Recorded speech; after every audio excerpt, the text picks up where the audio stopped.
place is full of mystery. Come on, it'll be fun. Our first stop is Peru, the mysterious remains of South America. Nazca lines are marks left in the desert with the same name. They're called geoglyphs and were created between 500 BCE and 500 CE. Since the desert has a stable climate, most of the Nazca lines have reached our day. Nazca people made them by removing the top layer of the pebbles and revealing the soil beneath the ground. The color of the soil changes from reddish-brown to yellowish-gray, so the lines always look different. Most of the geoglyphs consist of simple lines and geometric shapes. In recent years, drones have helped explore some new figures. Animal and plant designs caught the attention of archaeologists. They found images of a spider, monkey, dog, cat, and human and flower figures. Scholars don't know the purpose of the designs. Some say that in Nazca culture, people ascribe special significance to these motifs, so they probably created these shapes for deities in the sky to see. Our next stop is the Belize Blue Hole, or the Great Blue Hole as tourists and divers know it. Do you know that this place is the largest sea hole in the world? This marine cave submerged 10,000 years ago, when the last great ice age ended. Today, there are thousands of stalactites and stalagmites in the area to explore. Now, keep in mind that only experienced divers are allowed to make new discoveries at this site. It's so deep and complex that an amateur wouldn't be able to handle it. This place became famous worldwide after 1971, when the scientist Christian Laskew visited the site. We're now in one of the most mysterious and unexplored underwater sites on Earth.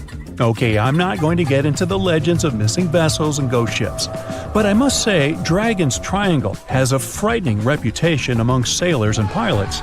It's like the Bermuda Triangle of the Pacific Ocean. The exact location of Dragon's Triangle is controversial because several reports claim different distances. The most popular version is that the triangle is located near the Japanese coast. It's one of the vile vortices on Earth. These are areas where the pull of the planet's electromagnetic waves is more robust than in other places. Japanese fishermen have vanished into these waters. Modern aircraft and ships share the same fate. Now, here's a cool fact to cheer you up a bit. In 2013, the new Tomb Raider game came out, and it was taking place on an island called Yamatai. This area was known for its hostile storms and missing ships. This island, according to the game, is to the south of Japan. We're moving on to another place with a scary reputation. This time, it's a smaller habitat. Here's Natron Lake in northern Tanzania. Why is this lake so dangerous? Well, for starters, it's incredibly alkaline because of a nearby volcano. This makes it poisonous to most animals. The water contains very high levels of cyanobacteria. This algae releases a chemical that is harmful to organisms that might drink it. These waters can calcify birds and animals and turn them into mummified versions of themselves. Sounds a bit like Medusa's story.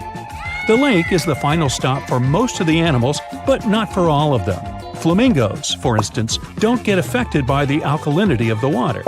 The lake is actually one of the few places they breed and thrive. Apart from its fame in the stone animals, the lake is also known for its original color. The water sometimes turns red because of the algae. It looks cool and out of this world. This change of color can be seen from space, too.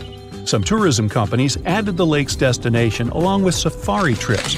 But is it safe to go near a volcano? The lake receives rain throughout the year, but it evaporates even before hitting the surface. This type of downfall is called phantom rain. Since it's near the desert and a volcano, the lake is really hot. Temperatures can rise to 140 degrees Fahrenheit in summer, so some places are safe for humans, but most of it is a no-go zone. Now, another place that looks like it's on some other planet is the Mobile Cave in Romania. Even its air is different from the outer atmosphere. The oxygen level is low compared to open air, plus it has a unique ecosystem. This cave has been closed for 5.5 million years. It doesn't have any contact with the outside world. It provided a home for creatures that don't exist anywhere else on Earth. The evolution of these species turned out differently because they lived in these bounded and hostile conditions. For instance, most inhabitants of Mobile Cave are born without eyes. Their skin is almost translucent, and their antennae are extra long to help them get around in the darkness. The cave is very humid and warm. It smells like rotten eggs, boy, thanks to all the sulfide and methane gases in the lake below the cave surface. So, how did so many different species get there? Scientists don't know for sure. They may have come there by accident and got stuck in the cave, or they were looking for more sulfurous habitats to live in after climate change in the northern hemisphere caused the Mediterranean Sea to dry out. Another mysterious place on our list is Nemrut Mountain, Turkey. This mountain has a complex of monuments with temples and tombs. It was built by the late Hellenistic king Antiochus. Mount Nimrud has statues of the king himself, 2 lions, 2 eagles, Zeus, Hercules, and Apollo. The statues used to be full-size figures. Seasonal and daily temperature variations, wind, snow accumulations, and sun exposure don't treat the statues well. Plus, these stunning ancient ruins are located within a first-degree earthquake zone. Now, most of the heads of the statues remain. You can see them spread around the site. Now, when you go there, you'll first be greeted by 5 seated limestone statues. These monuments are unique due to their form, large-scale, material, and complex design. The technology used to construct the tumulus and statues is very advanced and unique for its time period. Imagine you're hiking in the mountains and you see these ancient constructions out of nowhere. How would you feel? The next mystery is a hexagonal pattern or 6-sided fossil, Paleodictyon. You can find it in the deeper parts of the oceans. The interesting point here is that no one knows who the artist is. Paleodictyons look like honeycombs. Honeybees are out of this list since they can't make combs underwater. So, what could produce these symmetric creations? It's still unknown if they are trace fossils or independent organisms themselves. There is no certain explanation for this centuries-old mystery. Have you ever heard of the Crooked Forest? It's a bizarre forest in Poland. Over 400 pine trees are twisted almost 90 degrees at the trunk. Not surprisingly, this place is also famous for spooky stories. We still don't know what kind of tool or technique you'd have to use to make the trees grow or bend this way. It might be something related to nature itself, like a snowstorm. There is no clear explanation for what caused this twist yet. Our final stop of the day is in India. Every year in the Kamakya Devi Temple, something mysterious happens. For 3 days, the Brahmaputra River next to the temple turns red. Legends explain it's a creature of Kamakya, who's deeply respected by the local people, and the temple is named after her. But there might be no mystery or theology involved. Geology explains it with the high iron levels of the soil interacting with the river. Plus, the underground cave system is also rich in mercuric sulfide. Now, would you like to visit any mysterious places on the list? A piece of whale rib has recently been found in a North Carolina mine. Not a big deal, some might think. Hey, why can't a whale be a miner, right? But this fragment offers scientists a unique glimpse at the interactions between prehistoric sharks and whales from around 3 to 4 million years ago. The thing is, 3 tooth marks embellish the rib. That means that the whale was once badly bitten by an animal with a super powerful jaw. Judging by the spacing between the tooth marks, and it reaches almost 2.5 inches.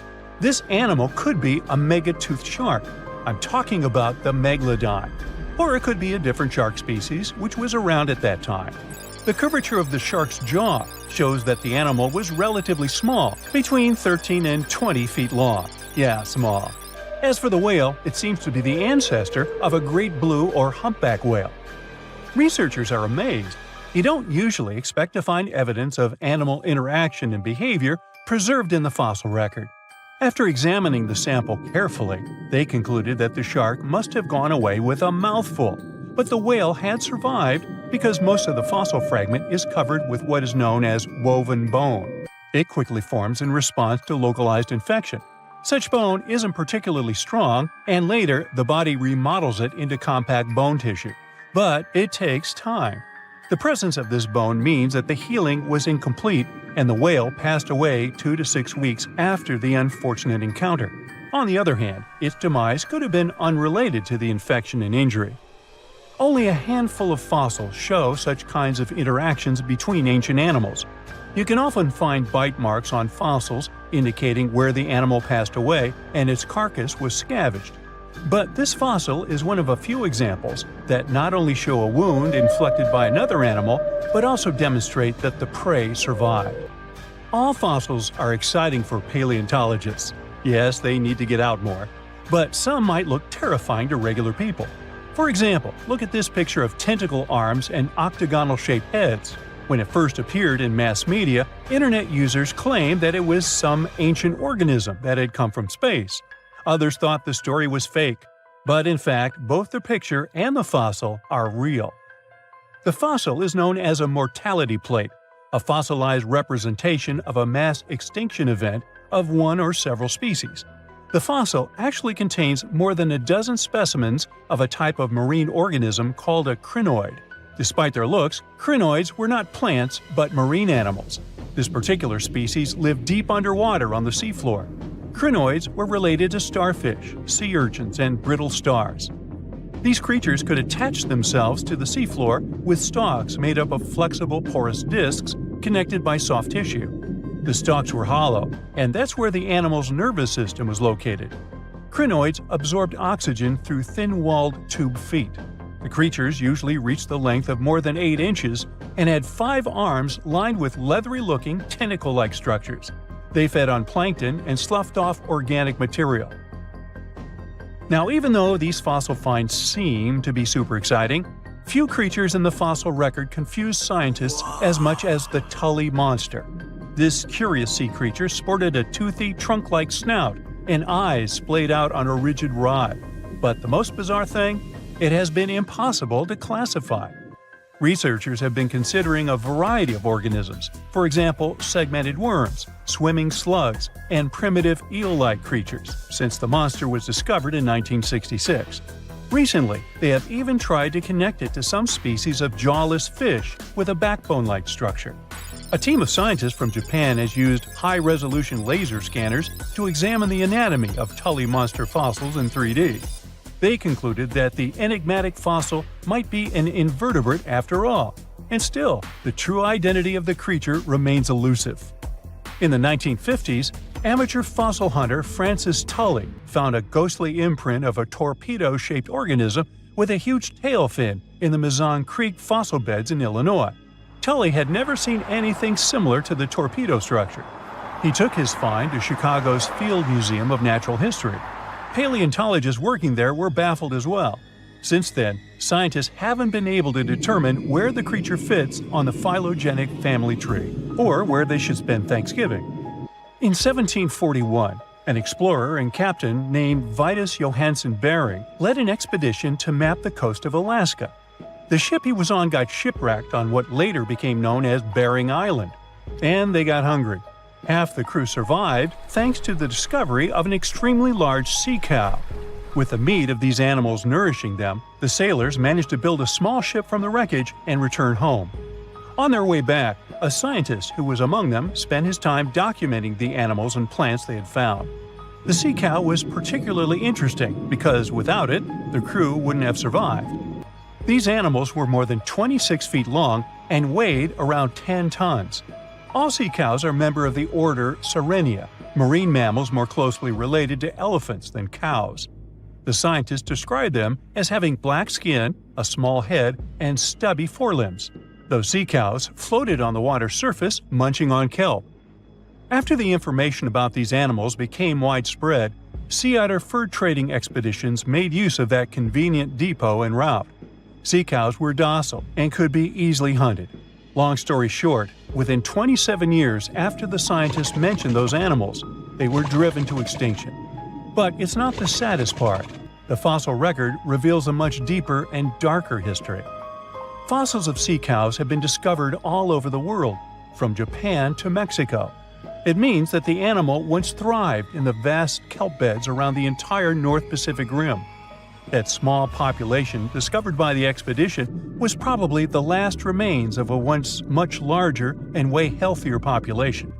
More likely, Aboriginal hunting had already reduced the numbers of these animals to near extinction levels, and the final blow came from Western hunters. The living close relatives of those ancient sea cows are rarely hunted today. Still, they're under threat of extinction themselves. To some, this amazing fossil might look a bit disturbing. Slaves' lentils are fossils that belong to animals called nummalites. They lived and thrived in a warm, shallow sea covering part of Egypt around 40 million years ago. The name nummalites hints at the fact that larger specimens resemble coins, and in Egyptian folklore, they're even referred to as angel's money. These creatures have a simple, single-celled structure, which contrasts with their super intricate skeleton. Look at this series of spiral overlapping whorls. Each whorl is divided into countless tiny chambers. Nummalites can grow to be 4 inches in diameter, and still, they are the fossils of single-celled animals related to amoeba. How and why did they grow to be so large? The reason could be their symbiotic relationships with other smaller organisms. In the case of modern species, such symbionts are tiny golden-brown single-celled algae called diatoms. The shells of nummalites are relatively transparent, and since they're flat, there's a large surface area for the light needed for the diatoms to photosynthesize. For some reasons, scientists are still debating about them. The presence of plant symbionts in animals dwelling in the sea encourages the growth of a calcareous skeleton in hosts. So, the gigantic size of the nummalites in Egypt could be due to their close relationship with symbiotic diatoms. Does that make sense? Fun fact: a species of nummalites evolve very fast, and their fossils change from one layer of sediments to the next. So, the limestone used for the pyramids of Giza are so packed with such fossils that it's known as nummulitic limestone. This limestone also contains 2 kinds of nummalites, the smaller slave's lentils and the larger angel's money. But those are not different species, but rather different stages in the life cycle of a single species. Now here's something. Baltic amber is one of the most common resins found in the world. The reason for this is that due to the vast forests of pine, their numerous deposits are so common, they provide wonderful treasures from long ago. Ants are especially common in the Baltic amber, which comes from pine trees. Its resin is rich in sugar, so the ants often live amongst the trees, close to the easy source of food. One block found in East Germany has preserved one ant that is estimated to be about 48 million years old. Think of the birthday cake. But what makes this find interesting is another animal inside the amber. It's a mite, notorious hunters in the insect world, capable of traveling at great speed. These guys quickly latch onto their hosts, sucking them dry. They're also capable of destroying entire hives in one go. And within this piece of amber, the amber provides a display of their final struggle. In Southeast Asia, feathers belonging to something unique have been found from 80 million years ago. They were captured in resin during the Cretaceous period, a peak time for dinosaurs. The many feathers inside are from the coelurosaur. It looks like a dinosaur, but this animal is more related to birds. Other feathers like this have been found in resin. They belong to avian and other non-flying dinosaurs. The discoveries have helped reimagine what dinosaurs actually look like. Still, dinosaurs may have had feathers instead of being completely bald. Of course, for most of them, the feathers weren't used for flying, but they helped the dinos stay warm. However, the feathers weren't all that was found, and a part of the coelurosaur's tail is also preserved. Still, it's so small and ancient that its DNA hasn't survived to map their entire genome. The enclosed tail is also very delicate, and it can't be removed from its protective amber shell. But although these findings can only be observed, they've still provided a great insight in the evolution of birds. But how does amber preserve things so effectively, even at the initial stages?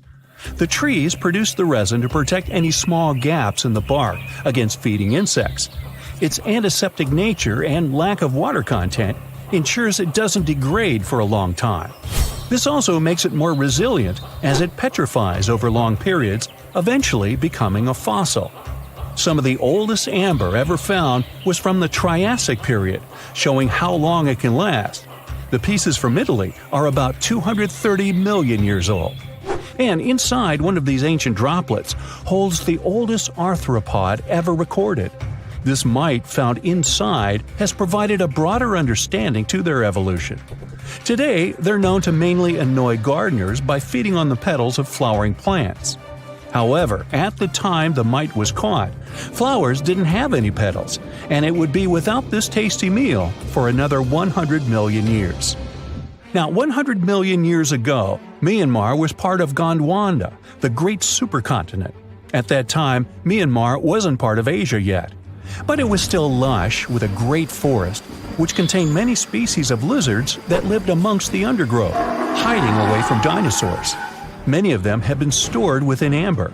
This fact helped discover ancestors of geckos and chameleons.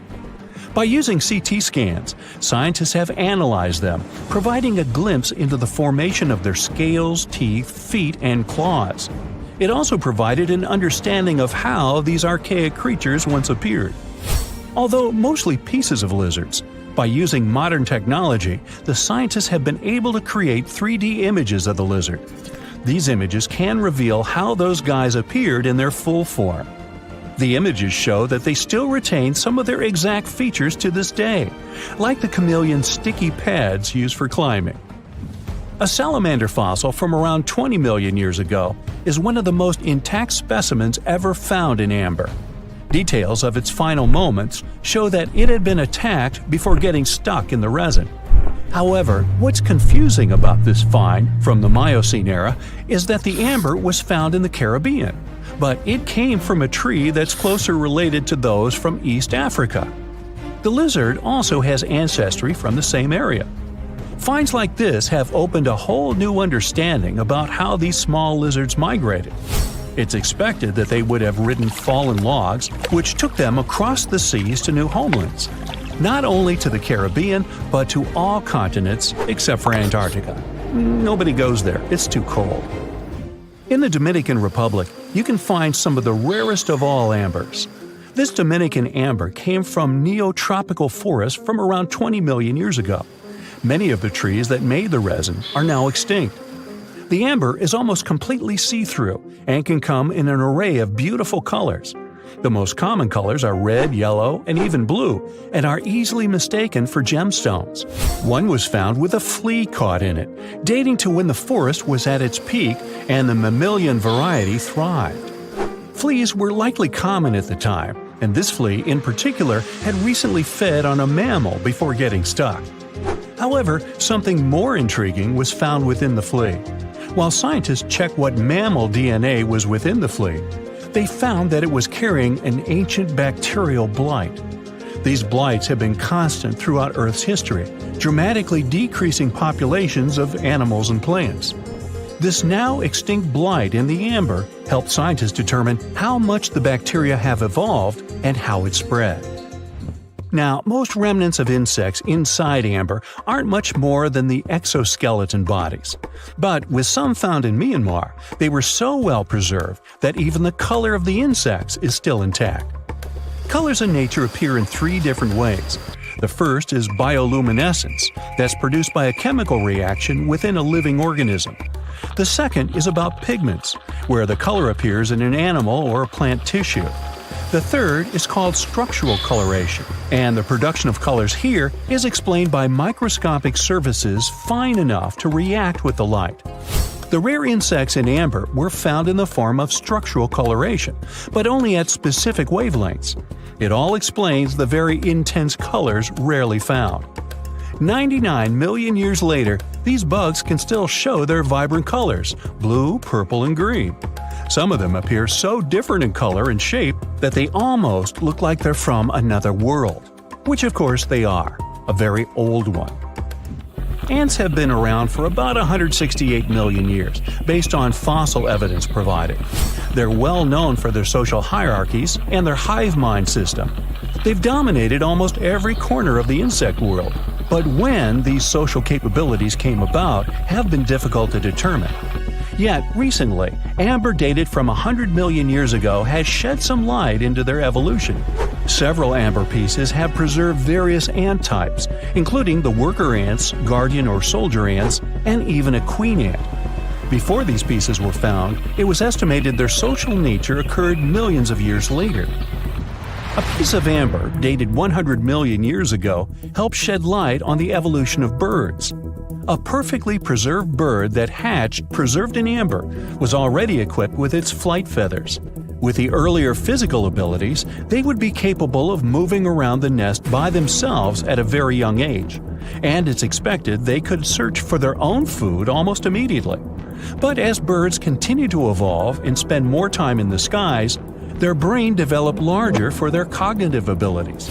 After hatching, their early development was then more focused on the brain, and the chicks slowly became more reliant on their parents over time. In Spain, a massive treasure trove of amber and other fossils has been found. Inside, there were remnants of an entire ecosystem that existed 110 million years ago. A bunch of individual fossils were found. The vast collection includes many types of insects, mollusks, arachnids, plants, 50 different dinosaur bone fragments, feathers, and hair from mammals, and a McDonald's burger wrapper. Nah, just kidding. With the abundance of findings, it's helped researchers understand the ancient terrestrial ecosystem that once existed. With loads of specific details of the environment, they've reconstructed the swamp. This way, it's now possible to experience what it was like in the world of dinosaurs. Today, I'm going to tell you about creatures that had unique features which allowed them to grow to incredible sizes. They were some of the most impressive animals to have ever existed on our planet. The Argentinosaurus is a genus of sauropod dinosaurs that lived approximately 97 million years ago in what is now South America. Scientists think it was one of the largest land animals ever, with a length of up to 100 feet and a weight of up to 100 tons. A farmer stumbled upon a giant leg bone while tending his cattle. That's how he discovered the first fossils of the Argentinosaurus in Argentina in 1987. Further excavations uncovered more bones, revealing a massive dinosaur that would have dwarfed most other animals of its time. The Spinosaurus, meaning spine lizard, is a genus of theropod dinosaur that lived around 97 million years ago in what is now North Africa. It is believed to be one of the largest carnivorous dinosaurs to ever exist, with a length of up to 60 feet and a weight of up to 23 tons. The Spinosaurus is known for its distinctive elongated sail-like structure on its back. It was likely used for thermoregulation. It also had long crocodile-like jaws that were lined with sharp teeth. This allowed the creature to catch and eat large prey, such as fish, crocodiles, and other dinosaurs. The first fossils of the Spinosaurus were discovered in Egypt in 1912. The sperm whale, Physeter macrocephalus, is a species of toothed whale that is the largest toothed predator on Earth. It also has the largest brain of any animal species. It is found in oceans all over the world and can dive to depths of up to 7,000 feet in search of food. You can easily recognize sperm whales by their massive, block-shaped heads, which can measure up to 1/3 of their total body length. They have dark brown or grayish-blue skin and a distinctive wrinkled appearance. The Titanoboa is an extinct genus of a giant snake that lived approximately 58 million years ago. It is considered to be the largest known snake ever. It could grow up to 42 feet and weighed around 2,500 pounds. The first fossils of the Titanoboa were discovered in a coal mine in Colombia in 2004. This discovery meant a lot because it provided insights into the size and behavior of snakes during the Paleocene era, as well as the overall climate and ecosystem of the time. The blue whale, Balænoptera musculus, is the largest animal on Earth, measuring up to 100 feet in length and weighing as much as 200 tons. These marine mammals are found in oceans all over the world and can live up to 90 years. Blue whales have a long, streamlined body that is usually blue-gray in color with mottled patterns. They have a small dorsal fin and 2 pectoral fins that are about 1/3 the length of their body. Blue whales feed on tiny shrimp-like creatures called krill, and they eat a lot. A single adult blue whale can eat up to 8,000 pounds of krill in a day. The Leadsichthus is an extinct genus of large, bony fish that lived during the Jurassic period, approximately 155 million years ago. It is believed to be one of the largest fish that have ever lived. Some estimates suggest that it could grow up to 55 feet in length. The first fossils of Leadsichthus were discovered in England in the 19th century, and more recent discoveries have been made in other parts of Europe, South America, and Africa. Despite its enormous size, the Leedsichthys was a filter feeder, similar to modern-day whale sharks, and likely fed on plankton and other small organisms. The creature did it by simply swimming with its enormous mouth open, filtering water through its gills. The pterodostro is an extinct species of flamingo-like birds that lived approximately 35 million years ago. They were relatively small birds with a wingspan of about 2-3 feet. And they were known for their distinctive long, narrow beaks equipped with comb-like structures used for filter feeding. The pterodostro lived in shallow bodies of water, like lakes and lagoons, and mostly fed on small crustaceans and other tiny organisms. The animal filtered them from the water using the comb-like structures on the inside of its beak while swimming through the water. The African elephant is the largest land animal on Earth and one of the most recognizable ones. There are two species of the African elephant, the savanna elephant, Loxodonta africana, and the forest elephant, Loxodonta cyclotis. You can see them in various parts of sub-Saharan Africa. These creatures can be identified by their large size, gray skin, and long trunks. African elephants can grow up to 13 feet tall and weigh up to 14,000 pounds, depending on the species and gender. We all love unicorns, those legendary creatures famous for their beauty. You're now thinking of a white horse with a spiraling horn on its forehead, and there's probably a rainbow somewhere nearby. But what are the origins of this image? And more importantly, can it be true? Well, yes and no. Let us start from the beginning. The name. It comes from Latin. Unicorn translates as one horn. Today, there is one land animal that fits the bill, the rhinoceros. The Greek name for a unicorn is monoceros, which again means one horn. So it all fits neatly. But wait, isn't a unicorn a kind of horse? We need to call in science to resolve the issue. Scientists have discovered a skull of an animal that could have been the real unicorn and roamed the earth some 30,000 years ago. The animal resembled a huge, hairy rhinoceros, nothing like the image of a unicorn we have today. It was 2 times heavier than a giraffe, and its diet consisted of grass, a lot of grass. But the skull the scientists found in Central Asia revealed another surprising fact: the animal's age. Previous research pointed to the fact that the species went extinct 350,000 years ago. This meant that our ancestors never shared the same living space with this oversized rhinoceros. But the skull was dated much later.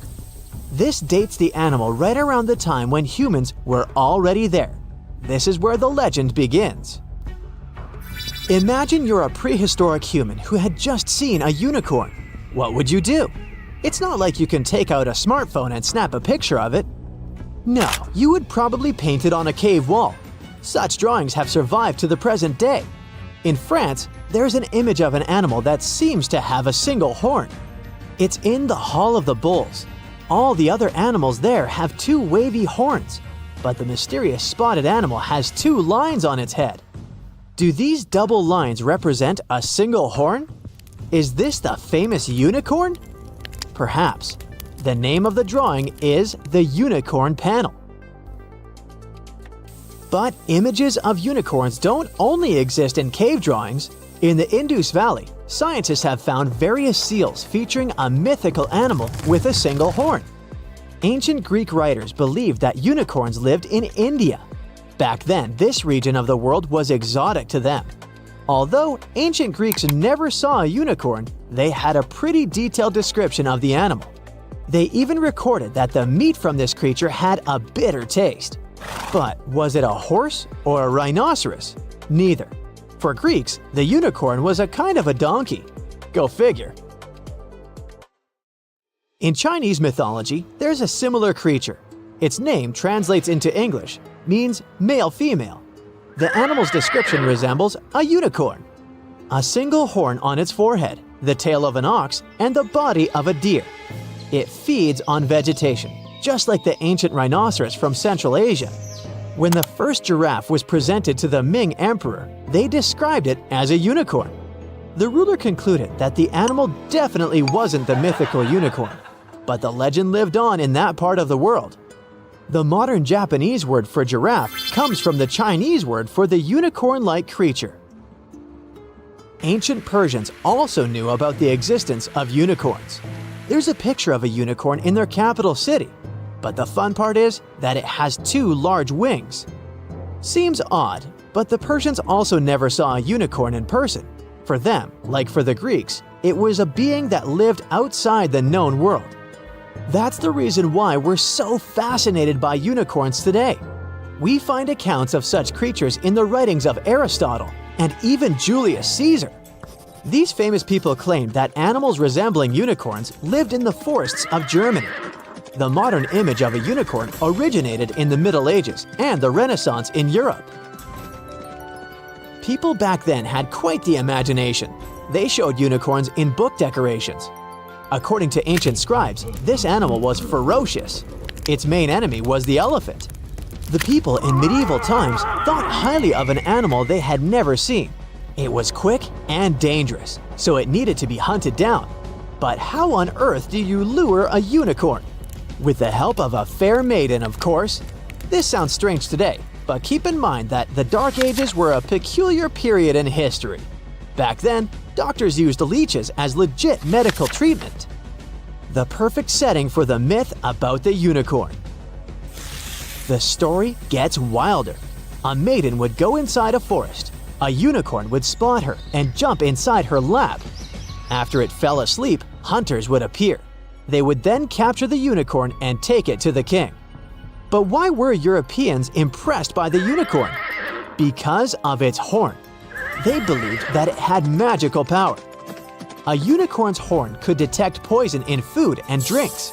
When you ground it into a powder, the horn had the power to whiten teeth. These were just some of the magical traits given to a unicorn's horn. The folklore was so strong that Europeans even had a backup for the times they couldn't get their hands on a real horn. That must have happened quite often, and they used real narwhal horns as a replacement. These are whales with a large, tusk-like tooth coming from their mouth. In England, the unicorn was a symbol of something you could never see or catch. In the 16th and 17th centuries, it became associated with imagination. That's when the rainbow came into the picture. The Victorians were the first to connect the symbol of a rainbow to the unicorn. Its first appearance in fantasy literature was in the novel Through the Looking Glass for young readers. That was the sequel to Lewis Carroll's more famous work, Alice in Wonderland. The unicorn now stood for hope and purity. Still, there were no recorded sightings of the animal in real life. At least none that could be confirmed by science. In 1663, a German scientist claimed to have found a unicorn skeleton. The story seemed too good to be true, and it was. Someone made the skeleton from the bones of various animals and tried to pass it off as a unicorn. Today, the fake skeleton is displayed in the local Natural History Museum. The people weren't gonna give up and searched for unicorns everywhere they went. In the 20th century, a British explorer discovered a new species in Africa. It had a small bump in the corner of its head. The public nicknamed the mysterious animal the African unicorn. But this wasn't true. Now we know this is an okapi. It's most closely related to a giraffe, but it looks like a zebra in the back part of its body, and its head resembles a deer. It's an impressive animal, but it's not even close to the elusive unicorn. One of the latest alleged sightings happened in 1991. An Austrian biologist reported seeing a unicorn in a forest in Germany. The legend says that these animals live in enchanted forests, but there's just one tiny issue: the total lack of physical evidence. In fact, there are historians who claim that unicorns never existed. The animal was simply a misinterpretation of cave drawings. Perhaps all of those ancient images of unicorns were just two horned animals shown from the side. It could be so. It's hard to add the third dimension to a 2D image. But then, in 2013, the unicorn reappeared. Not the animal, though the word. An American venture capitalist came up with the term to refer to startup companies with a value of over $1 billion. She chose this word because these companies are as rare as the mythical animal. There are only 1,000 of such enterprises in the whole world. And you've probably heard of the most famous one, Elon Musk's SpaceX. It was the largest fish our Earth had ever seen, and its bite was strong enough to crush a car. The largest of its teeth found was the length of a remote control. It consumed about 2,500 pounds of food a day. That's like 3,300 cans of tuna for you. The earliest megalodon fossils are from about 20 million years ago. But you won't see its skeleton, and that's because the mighty Meg had no bones. A skeleton made from bones gives most animals their body shape and strength. Sharks, though, come from the same subclass as rays, skates, and sawfish and have cartilage instead of bones. Cartilage is a tissue that is softer and more flexible than bones, but it's still tough enough to shape the body and protect the internal organs.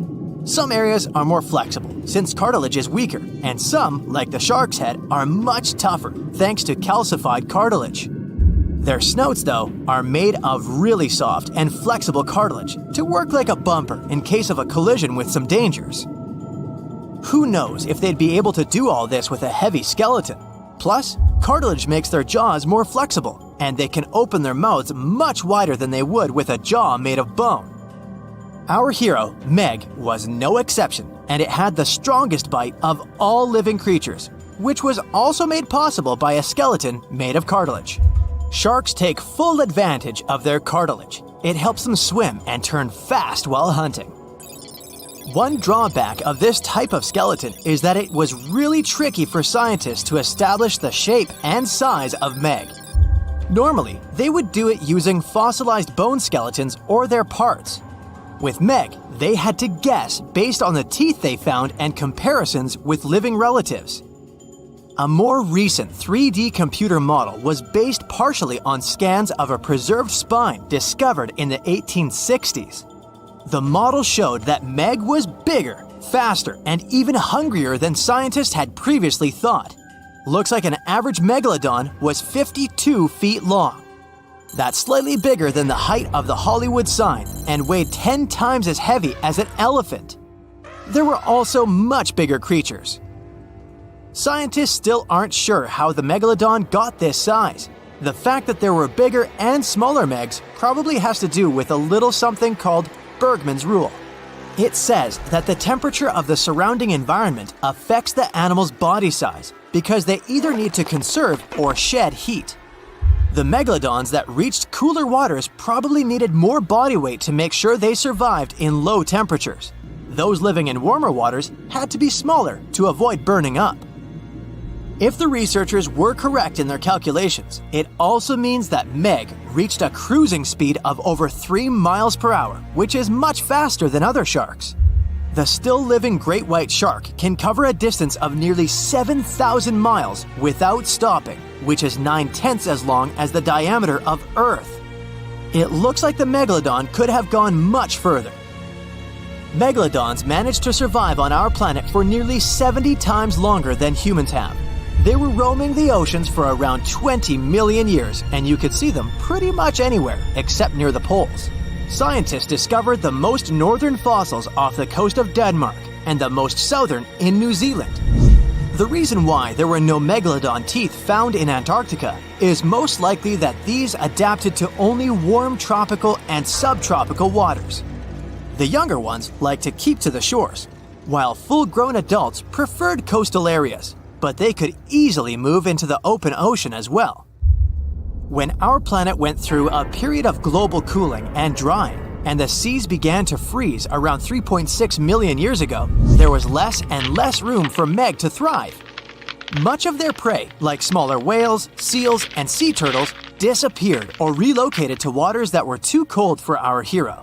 And at the same time, the number of its natural competitors, like smaller predatory sharks, like the great white shark, and whales, increased. This shifting food chain dynamics could have been even more dangerous for the Meg than the cold ocean water. You're used to seeing them on the big screen as heartless monsters, but these huge sharks were actually loving and caring family guys.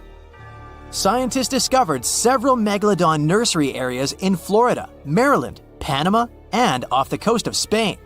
It looks like they gave birth to their young in shallow water environments. Then, little megs would stay there with adults protecting and raising them until they were ready to fight off predators. The mighty meg had 276 teeth in 5 rows in its mouth. Similar to other sharks, it was fast in replacing its worn-out or lost teeth. With 4 or 5 rows of teeth in its mouth, it basically acted like a conveyor belt, able to grow back damaged or missing teeth. This means that an adult megalodon probably would have grown several thousand teeth throughout its lifetime. Although the great white shark is often mentioned as Meg's closest relative, they'd hardly be distant cousins. The ancestors of today's great white existed at the same time as the Meg, but they weren't best friends and even rivaled each other. The great white shark wouldn't win in a head-to-head fight with a Meg, but it was a better hunter using its smaller size and agility to snap up the giant's prey quickly. This only left the bigger fish and whales for the Meg, but its food supplies began to run out as the whales swam to the cooler new seas. Rather than a great white, the megalodon is more like a modern bull shark. It had a short snout, a flat lower jaw, and huge pectoral fins to support its massive weight and size. We also speak of Meg as an extinct giant, but can we be 100% sure it isn't hiding somewhere as we speak? After all, we've only explored 5% of our oceans altogether. The Mariana Trench is the deepest oceanic trench on Earth, and you could dip the whole of Mount Everest in its deepest part, and over a mile of it would still be above the surface.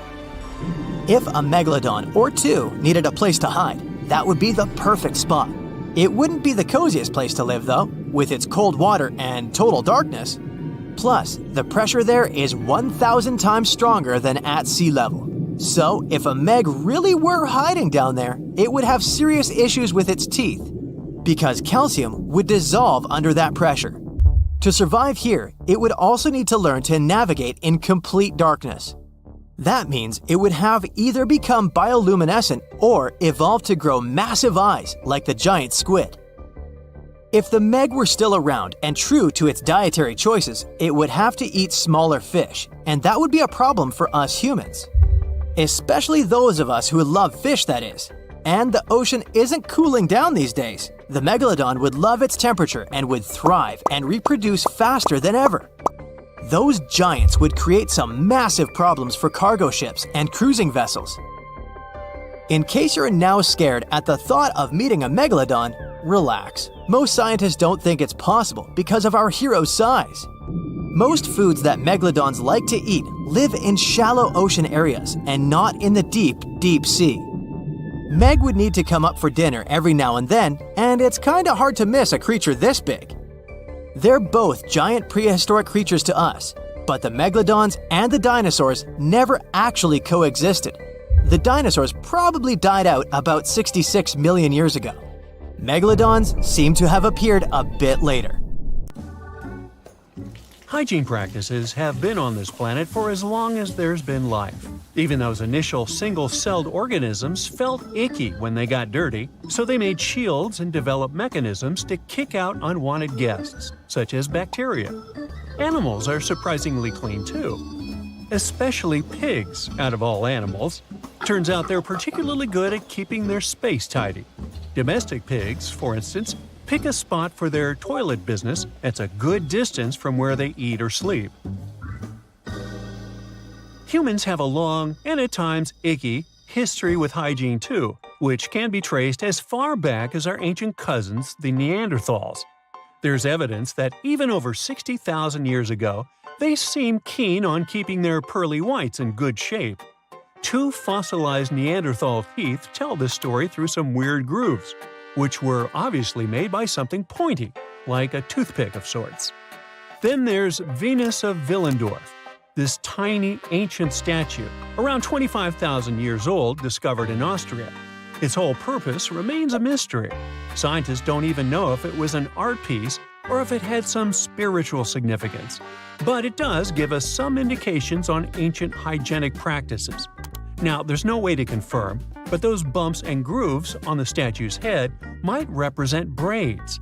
Scientists have no idea how often people washed their hair back then, or if they used any specific cleaning products. But the fact that they put some time into a hairdo shows an extra bit of care that other species might not have. Now, in all fairness, the likely culprit for prehistoric hygienic practices might have been lice, unfortunately. Even further back in time, we meet the Egyptians, who surely take the crown for ancient self-care practices. In fact, according to the Greek historian Herodotus, around the 5th century BCE, the ancient Egyptians were the cleanest and healthiest bunch around. Why so? Because they made sure to bathe twice a day to steer clear of health problems. Spiritual leaders, in particular, took cleanliness seriously, shaving their entire bodies every 3 days and having 2 baths during the day and 2 at night. Wow! Know what should also be taken seriously? Liking this video and subscribing to this channel, which doesn't take nearly as long as an ancient Egyptian bath. Meanwhile, ancient Egyptians also didn't just rely on water. They used perfumes to stay fresh. They also had these natron soaps that were scented and had properties like fighting bacteria and fungi. These natron, which is a mineral salt, was used in mouthwash solutions too. These people chewed on parsley and similar herbs to keep their breath fresh. Egyptians back then went even as far as developing one of the first deodorants. Ancient texts suggest putting a scented bread concoction under the arms post-bathing. People also mixed an ostrich egg with pulverized tortoiseshell and used it as an ointment to ward off unpleasant odors. Women, especially the wealthier ones, shaved their heads with flint or metal razors, choosing wigs made from human hair to shield their skin from the sun and avoid lice. Those who kept their hair natural often used hair extensions or wigs secured with beeswax and resin. There were even women who wore perfume wax cones on their heads that would slowly release a delightful scent during the day. Woo, coneheads! Let's now move towards the north a bit and check out the ancient practices of the good old Romans. Sure, the Babylonians and Assyrians were the first to sort of invent the toilet. That's because they crafted areas with 2 short walls and a little gap for the business. And then they just let the debris flow into the canals along with their bathwater. But it wasn't until the ancient Romans that these toilets became a common, widespread device. The less well-off households went for a barrel as their toilet, just dumping the stuff from their chamber pots into it. Public toilets were popular too, at times even big enough for over 50 people. Imagine having a chat about commerce and marketing with other professionals while, doing your thing. It wouldn't be wrong. In fact, that's what the Romans did. And that's where the phrase, to do one's business, comes from. Now, did the ancient Romans use toilet paper? No, they didn't. But they did supposedly use a sponge on a stick called a tersorium to tidy up after completing their potty time. There's evidence you'd often find these devices in public bathrooms, but how exactly they were used is still a bit of a mystery. It's not like we sell toilet paper with detailed instructions these days either. However, the hefty sponge might have been a reusable contraption. Some say it was dipped in a little water and vinegar, did its job cleaning, and then got rinsed or dunked back into a bucket of salt water or vinegar for the next person to use. I think I'd rather be first in line, or wait for a new sponge. Probably one of the most important ancient inventions when it comes to hygiene were the Roman aqueducts. These sophisticated engineering marvels were designed to transport fresh water from distant mountain sources to cities. This meant ancient Romans always had a reliable supply of clean water. Now, the medieval times have this reputation of being some of the smelliest in human history. But if we look at the data, it wasn't that bad. People were advised to keep it smooth, getting rid of unwanted hair by either shaving or plucking. Another technique was to put together a mix of crushed needle seeds and vinegar and slather it on the skin. Think of it as an ancient body scrub. As for hair, doctors suggested washing it, but not too often, just once every 3 weeks. The preferred method? A good scrub with water and herbal blends. Daily hair care involved combing, sometimes with powders made from sweet-smelling flowers like rose petals. For laundry duty, Our medieval ancestors tossed clothes and linen into a tub, river, or stream. To really amp up the cleanliness, some added wood ash to the water. Women often took laundry to rivers, where they would stomp on clothes or beat them with a wooden bat until they were done. In fact, the washing enthusiasm got so intense that it led to some serious public health issues. One story goes that in the 1400s, an English city put a ban on washing clothes at town conduits because it became such a mess. When it comes to laundry, though, people that lived through the Victorian era really overdid it. For starters, it was a multiple-day project. Manuals then suggested letting clothes soak overnight as the first step. The next day, it was a complete process of soaping, boiling, rinsing, drying, starching, and ironing. Sometimes they even had to repeat these steps. To keep whites looking brand new, women had various stain removal options. For instance, sour milk was said to work wonders in removing iron rust. Every wash also involved a bluing stage.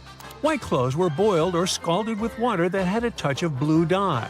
This made yellowing clothes look whiter. Interestingly, you can still find bluing products for laundry today. Another manual gave tips on bleaching clothes. Cotton could be bleached by soaking in buttermilk or adding turpentine to the first wash. Muslin fabric needed a chemical mix after the initial soap boil, followed by sun drying.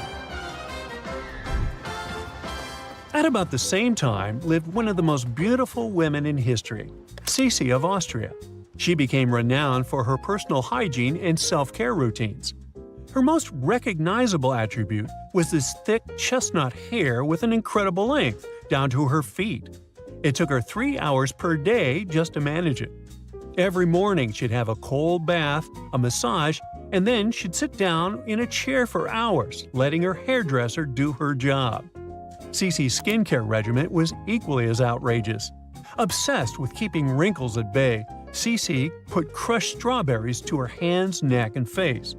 She also slept with a custom mask on, lined inside with pieces of raw veal. The woman also spent time in warm olive oil baths to keep her skin soft, and for everyday bathing, she used distilled water. Sisi also made it a habit to sleep without any pillows, because she believed it would benefit her skin. Kind of obsessive, wouldn't you say?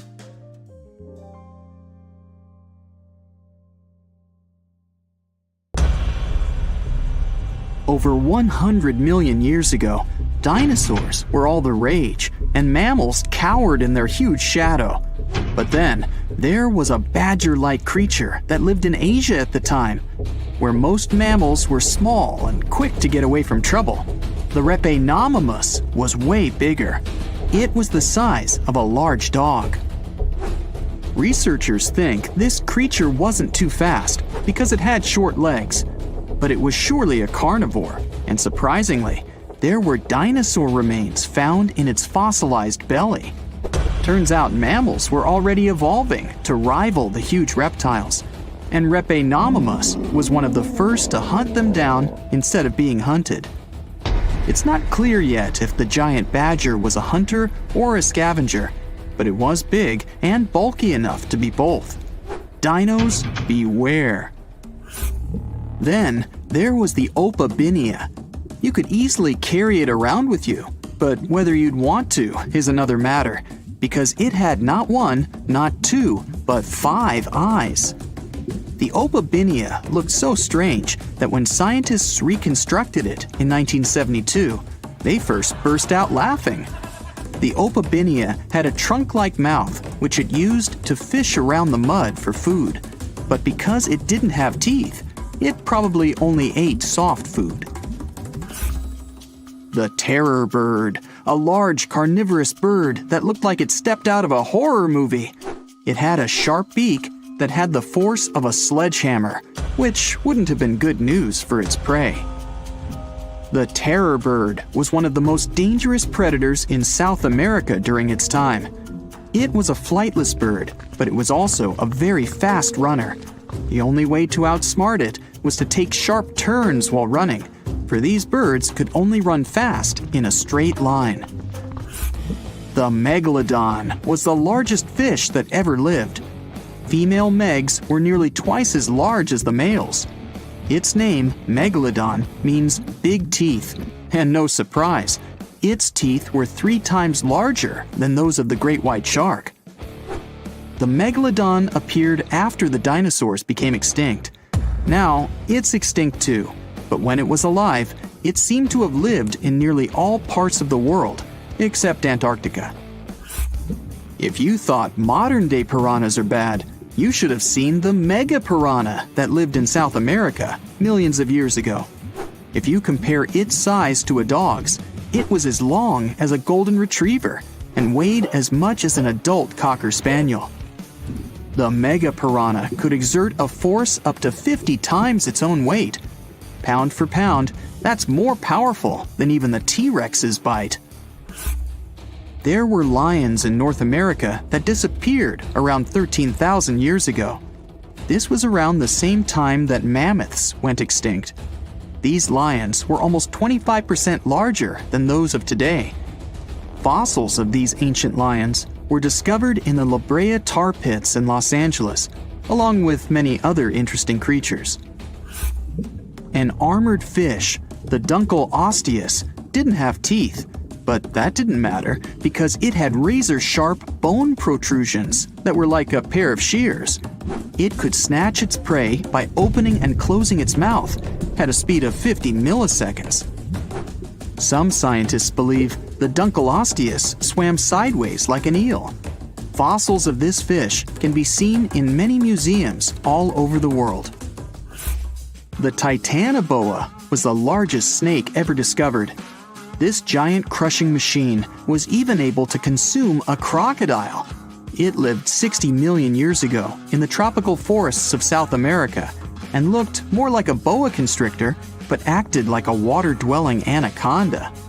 Although the Titanoboa is now extinct, people still find it fascinating.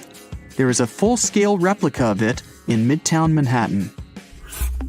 The Tully monster lived 300 million years ago, but researchers learned about its existence only about 60 years ago. From what we know, it had a soft, torpedo-shaped body and vertical fins. The Tully monster was one of the most bizarre creatures ever, and scientists just couldn't figure out what it was. First, they thought it was a type of worm, then a sort of squid. Now, they say it's closest to a lamprey, which is a parasitic fish. The largest member of the canine family was the Epicyon, which is now extinct. The term Epicyon means more than a dog, and it certainly was. It was as long as a lion and weighed just as much, and its huge skull had a lion-like shape to it. The Epicyon may have either gone after prey or scavenged for food, but they ate everything from rhinos to horses. There was nothing to smile about if you ever came across a Smilodon, but don't worry, it went extinct many years ago. This saber-toothed tiger lived in the forests of North and South America until 10,000 years ago. The Smilodon had impressive upper body strength, which helped it wrestle its prey to the ground. This was bad news for all the mammals in its area because it was especially fond of having bison and camel for breakfast. The Jachyolopterus was a giant scorpion that lived in Germany 400 million years ago. It was longer than 2 yardsticks laid end to end, and it was the largest arthropod that was ever discovered. Its fossilized claw, found recently, was longer than a loaf of bread. The Jachyolopterus was called a sea scorpion, but it preferred to live in rivers and lakes. It was not a picky eater, and it ate fish and other aquatic animals smaller than itself. Even the smaller ones of its own kind weren't safe when the larger ones were around. One of the biggest flying insects of all time was the Meganeuropsis. It looked like a dragonfly, but its wingspan was unbelievably wide. These insects probably grew so big because there was more oxygen in the atmosphere then, which fueled their growth. Meganeuropsis lived in North America in the prehistoric era. It was so big and hungry that its diet included small lizards and young amphibians. To get rid of this creature, only a swatter larger than a table would be of any use, and a piece of its wing is still preserved at the Harvard Museum of Natural History. Whales were once land dwellers and moved to water only 50 million years ago. The Basilosaurus, despite its name, was not a dinosaur, but one of the first marine species, and it was much larger than other early whales. It was longer than a 4-story building, had a gigantic head, and a bite to rival the T-Rex. Fossils of some smaller whales carry the teeth marks of the Basilosaurus. This is not surprising, since it was one of the top predators of its time. It ate nearly anything, but its favorite food seemed to be dolphin-like creatures. If you thought grizzly bears were bad, you should have seen the Arctodus simus. This short-faced bear could run really fast, faster than wild horses and antelopes. One study suggests this bear consumed more meat in a day than most people would eat in a year. It used to dwell all across North America until 11,000 years ago. It used its enormous size to intimidate smaller predators, such as saber-toothed cats, American lions, and dire wolves. If you don't like rats, then the Joseph-Fortigacia will be your worst nightmare. The only thing worse than its name was its size. In fact, this rodent was as large as the bull of today. The giant rat lived in South America around 3 million years ago. It had fearsome front teeth that enabled it to ward off predators. It also made full use of those cutters to crop grass and other vegetation. The first bird was the Archaeopteryx. Some say it was the missing link between birds and dinosaurs. It was actually very small, no bigger than a raven. This animal had very sharp teeth, 3 fingers with claws, and a long bony tail. The Glyptodon was one of the armadillo's ancient relatives. Heavily armored with a round bony shell, it looked like a turtle, but was as large as a car. It was an herbivore, but it had a flexible bony tail, which it used to defend itself from predators and to fight its own kind. The Neuralagus rex was the T-Rex of rabbits, and it was nothing like the cute bunnies we're used to. For one thing, it was massive, weighing 6 times as much as the European rabbit of today. It ate roots and yams and lived in an idyllic insular environment that had no natural predators. Perhaps that's why it could grow so huge. Are you sure that it was an asteroid that caused the extinction of dinosaurs? There's this huge drama about why these horrifying creatures disappeared. It's a big deal in both science and movies. But what really happened to the dinos? How do scientists figure it out? And why does it even matter? Let's see. Let's take a trip back to England in 1842. There was a scientist named Sir Richard Owen. He was checking out some huge reptile fossils and noticed that 3 of them, Megalosaurus, Iguanodon, and Hylaeosaurus, had a lot in common.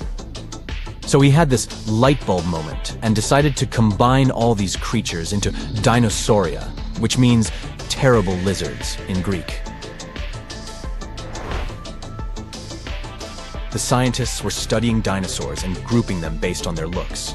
But then, Charles Darwin showed up and gave even a better idea. Turns out, species don't just appear out of thin air, they evolve. And now, everyone had to rethink how they were defining dinosaurs. They came up with a new idea called phylogenetic classification. Picture a big family tree with all creatures ever. Somewhere up there, we find Megalosaurus and Iguanodon, and we say all dino descendants come from their common ancestor. It's like tracing back your family tree, and if we go far enough, we find the ultimate dino ancestor. Sounds like a plan. But then, things got a bit complicated. When we talk about dinos, we've got the ones with feathers and beaks and the ones without. That's when we found out that birds are cousins to certain dinosaurs, maybe even evolved from them. After learning that, scientists had to look at the bird family tree and rethink the dino definition. In the end, they decided that birds are kinda dinosaurs, but not exactly. Confusing, huh? But in any case, now we have two groups. The first one is birds, and the other one is non-avian dinosaurs, which are extinct. That means now we have to reconsider our question. Instead of asking what caused the extinction of dinosaurs, it should be what caused the extinction of non-bird dinos. The answer might seem simple. People often think of a gigantic space rock as the dino destroyer. It's probably the first thing that pops into your mind. Even Google and other search engines agree on this one, like best friends copying each other's homework. History teaches us that about 66 million years ago, dinosaurs totally vanished, except for the ones that became birds. Of course, the truth is more complicated. And not all dinos vanished in one go. Some went the natural way, and there were many extinctions here and there during their time on Earth. But the big event we're talking about looks like a movie scene change. Like suddenly changing the channel on a TV. One poof. And the Earth went from the time of dinosaurs to the time of mammals. Scientists call these time periods the Cretaceous and Paleogen. We even give this special event a nickname, the KPG, or KT extinction. Some even refer to it as the 65 million years ago event, even though the more correct number is 66 million years ago. We've got two main theories in the spotlight: asteroids crashing and volcanoes erupting like crazy. Let's talk about the asteroid idea. So, around 66 million years back, imagine a humongous asteroid smacking into Earth. This thing was about 6 miles wide, about as big as Mount Everest. It zoomed through the sky super fast, like a mountain going 100 times the speed of sound. And when it hit, it released a ton of energy. It crashed down in what's now southern Mexico, near a spot that's tied to the dinosaur extinction story, Chicxulub Crater. Everything close to the impact was zapped into vapor in a snap. Picture the biggest energy burst in ages, like 1 billion years or more. Nothing near the crash site stood a chance. Next, there was the aftershock. As the fireball cooled down, the Earth's surface went bonkers. The ground twisted and shook, causing unimaginable earthquakes. The continents became huge, bouncy castles. And then, the stuff that got blasted up by the impact came raining back down like a rainstorm. Even if you weren't near the huge pieces falling in Mexico, you'd get hit by these smaller, super hot bits flying through the air. This made the air so toasty that forests burst into flames all around the world. Are you ready for more? Time for a massive tsunami. The ocean floor got all churned up, pushing waves inland around the Gulf of Mexico. But just imagine, even all that wasn't enough to destroy all the dinosaurs. For example, dinos in New Zealand were pretty fine, but we know that they all went extinct. So what happened to them? They felt a little rumble, and suddenly, the sky started getting all dark and gloomy, as if it was nighttime. And hold up, what's that? A blanket of ash is slowly creeping around the whole planet. Now, here's where the real drama happens. The big problem with the asteroid crash wasn't the instant boom you might think. It's all about the long-term effects. Imagine the stuff that got blasted up into the sky blocking the sunlight. Days turn into nights, and temperatures drop very sharply. A lot of plant-eating dinosaurs passed away, and hunters were having a great feast, but not for too long. Without sunshine, the food chain falls apart very quickly. Then, the ash falls back to Earth. Things go from bad to worse. Other nasty stuff starts floating around in the air like carbon dioxide. This carbon dioxide mixed with shattered seafloor bits makes the temperature go wild. The Earth was playing hot and cold all at once. That's when somewhere between 50 and 80% of dinosaurs said goodbye forever. What's even more sad is that this number only counts the species themselves. If we look at the number of individual animal lives lost, it's even higher. You might think that at least the poor mammals finally got their chance after the dinos left. But even mammals had a tough time. We are very lucky that a few brave mammals managed to survive this crazy chaos. The ones who made it were like the little champs with speedy energy systems, flexible diets, or secret hideouts. But this story is only one hypothesis. Next, we have the volcanism hypothesis. Volcanoes. These fiery mountains are used to spitting out molten rock and causing epic destruction. But surprisingly, this theory isn't about explosive eruptions. Nope. It's about something sneakier and slower. Around 1 million years before the Dino Doom, there's this big change happening under the Earth's surface. Way below where India's floating, a rock river starts forming, heating things up. And then, India gets hit hard. It turns into a sea of lava, like a fiery ocean. It's like a gazillion of dump trucks filled with lava slowly pouring out. These solidified leftovers are known as the Deccan Traps, like a super deep layer of hard lava covering a piece of land the size of France. And just like in our asteroid story, the real trouble comes from the air. For hundreds of thousands of years, sulfur dioxide spread like an unstoppable shadow. It was making the sky gloomy and the rain toxic. Food sources turned into poison, and oceans became acid baths. And then carbon dioxide took the stage. It was like a temperature button, flipping the Earth's climate upside down. It was a roller coaster of chaos. The ecosystems were stressed, food chains snapped, and species waved goodbye one by one. Both theories seemed pretty realistic. All the experts were having a big debate about which theory was correct and why the dinos disappeared. So, what is the real answer? Unfortunately, we don't know. Some scientists support one theory, some support the other one, and we're left scratching our heads. But hey, don't be too hard on the media or the scientists. They're all doing their best to figure out the mystery of the dinosaurs' disappearance. And maybe one day, we'll finally learn the real answer. So, stay tuned. Feel that? The ground is shaking beneath your feet. Leaves are falling from trees. It feels as if a mini earthquake happens every few seconds. Bam! Bam! Something's coming right out of the woods towards you. There it is! The first thing you see is giant tusks and a long trunk. Then the creature's entire body emerges from the forest. This is the woolly mammoth. The species went extinct about 4,000 years ago, but now it's right in front of you. And it's not a dream. It might become possible in the nearest future. People are going to try to bring these animals back to life, and a group of scientists is already working on it. So, woolly mammoths appeared about 450,000 years ago in Siberia. Later on, they also settled in North America. Real estate was cheaper then. Then these animals took over Asia and even Europe. These guys were the tallest land animals during the last ice age. They were about 11.5 feet tall. That's as tall as a one-story cottage. That's also 1.5 feet taller than the height of the average modern elephant. But mammoths were much more massive. They weighed about 8 tons, compared to the 6 tons of an elephant. That's like 2 or even 3 big SUVs. Good thing they couldn't drive.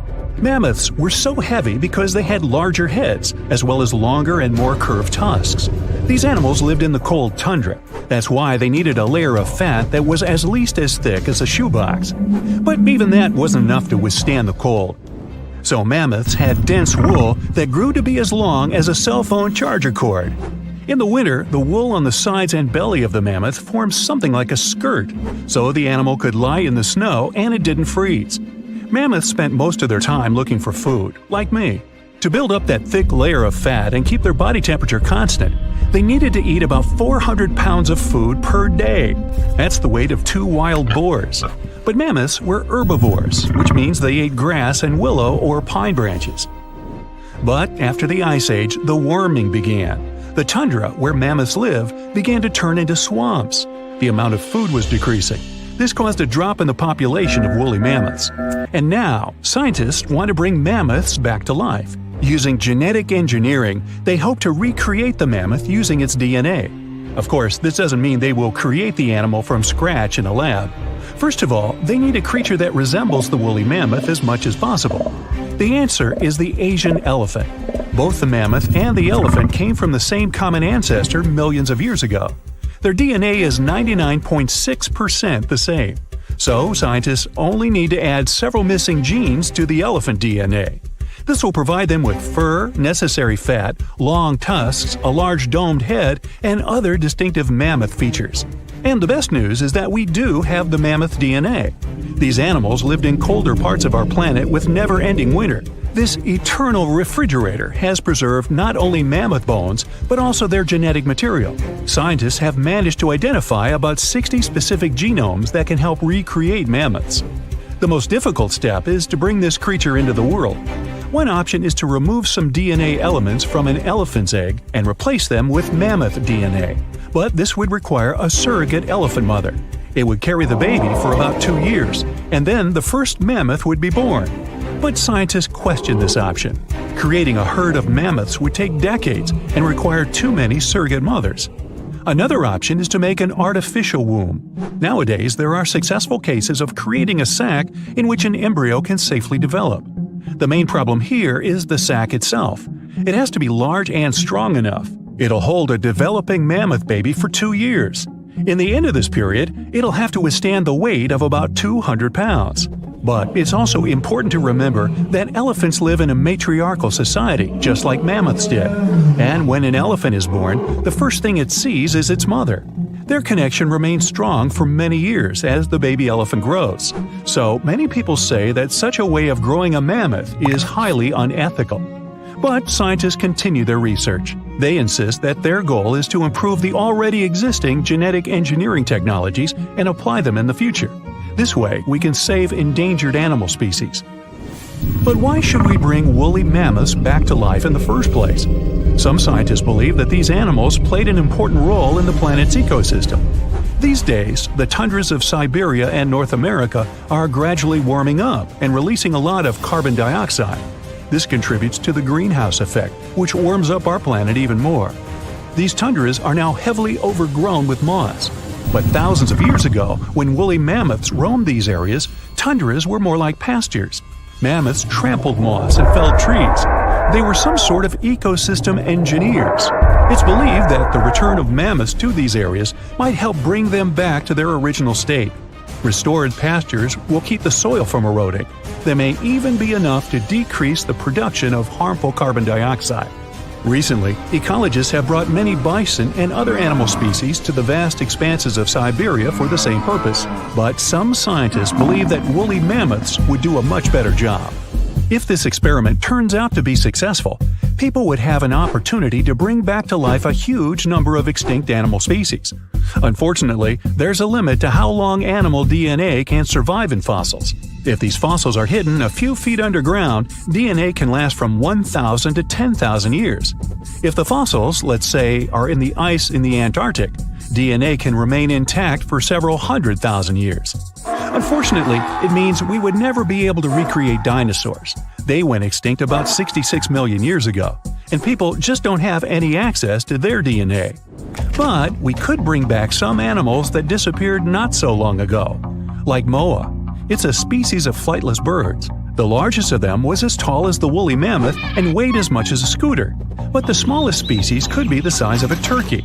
They lived in New Zealand and were isolated from the outside world for almost 80 million years, but they became extinct after the first people arrived there. Or Steller sea cow. This was the largest aquatic mammal after whales. These sea cows were as long as a limousine, and they weighed more than African elephants. Steller sea cows had a very lazy lifestyle. They lived near the shore and ate algae, mostly seaweed. Scientists believe they didn't even know how to dive. Even though elephant birds were indeed birds, they couldn't fly. These creatures were twice as tall as an ostrich and weighed 10 times as much as the average person. They lived in Madagascar and, like ostriches, laid eggs. Although elephant birds became extinct almost 1,000 years ago, people still find their eggs. Scientists managed to get the DNA of these animals and analyze it. It turns out that the closest relative of the elephant bird is the kiwi. It's another kind of non-flying bird about the size of a domestic chicken. Pinta Island tortoises used to rest for 16 hours a day. They also drank a lot of water and could store it like camels. Each animal has its own role in the ecosystem, as well as in the food chain. The disappearance of one animal can cause huge problems for others.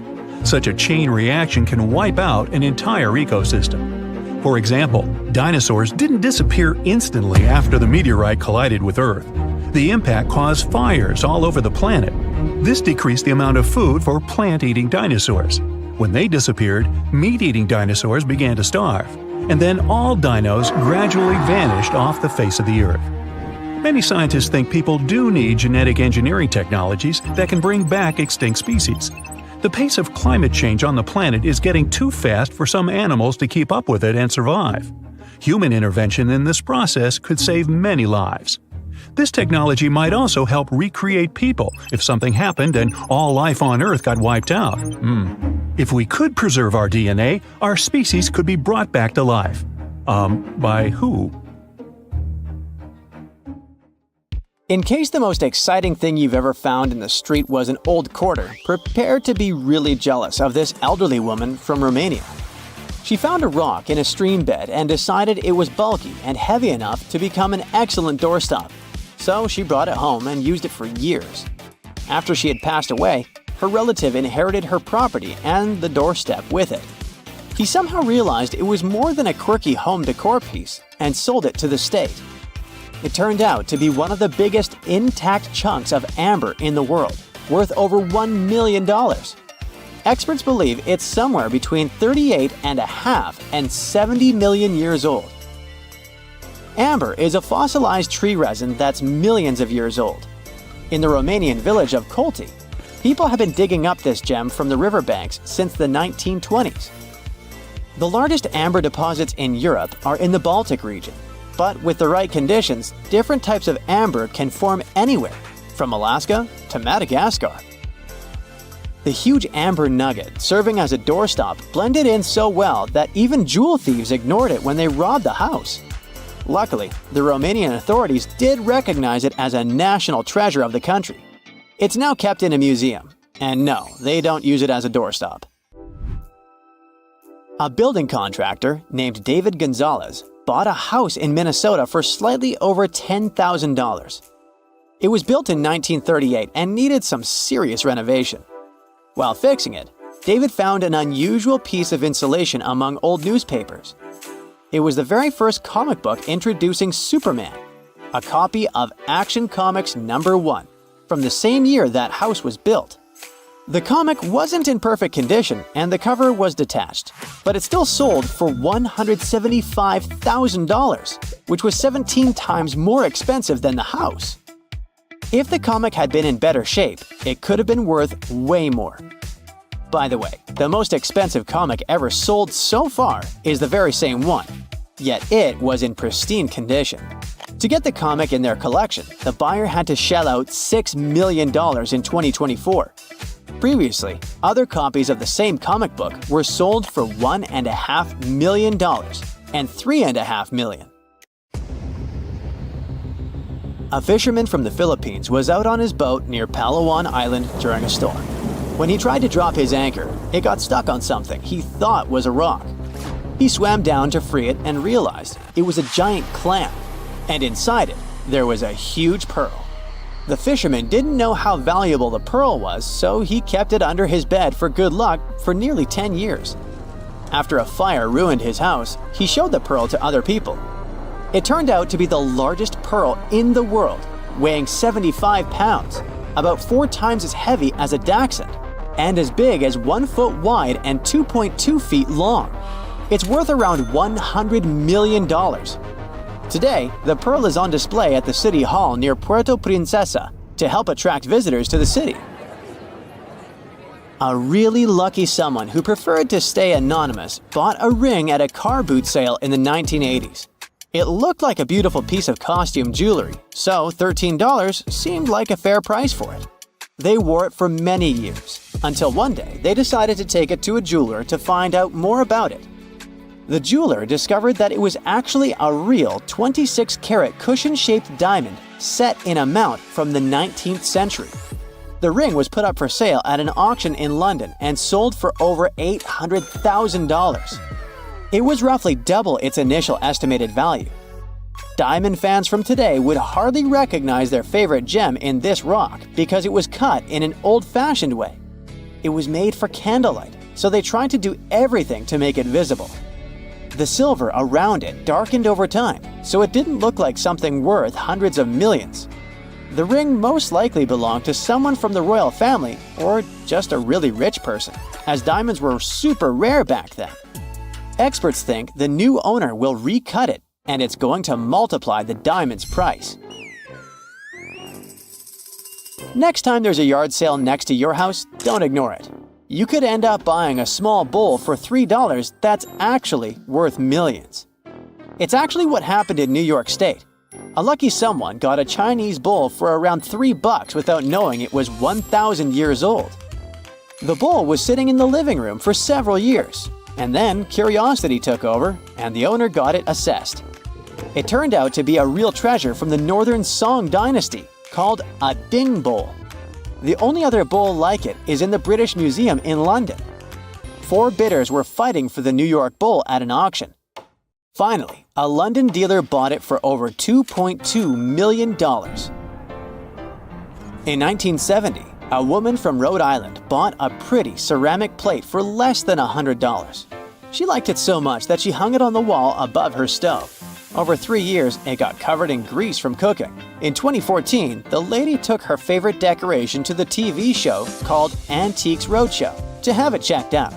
To her surprise, she found out it was a plate designed by the famous artist Pablo Picasso in 1955 and worth over $10,000.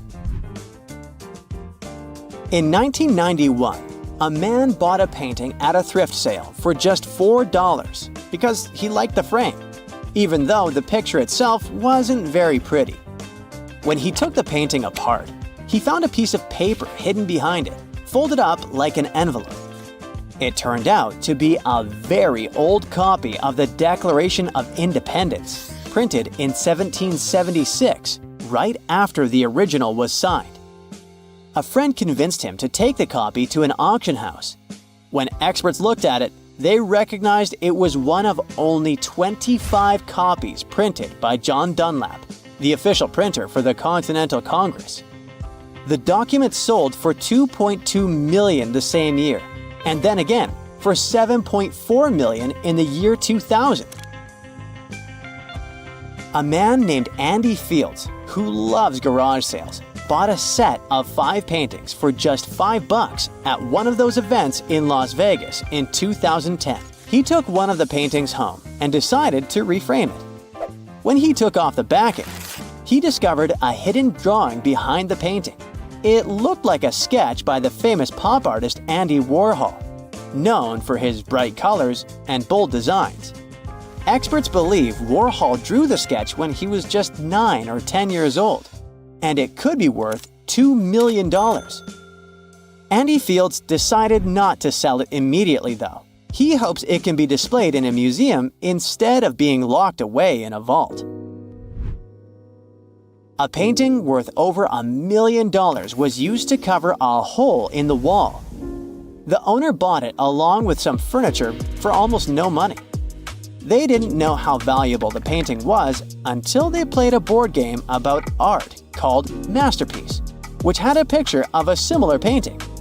It turned out to be magnolias on gold velvet cloth by a famous 19th century American artist named Martin Johnson Heade. The Museum of Fine Arts in Houston bought the painting for $1.25 million.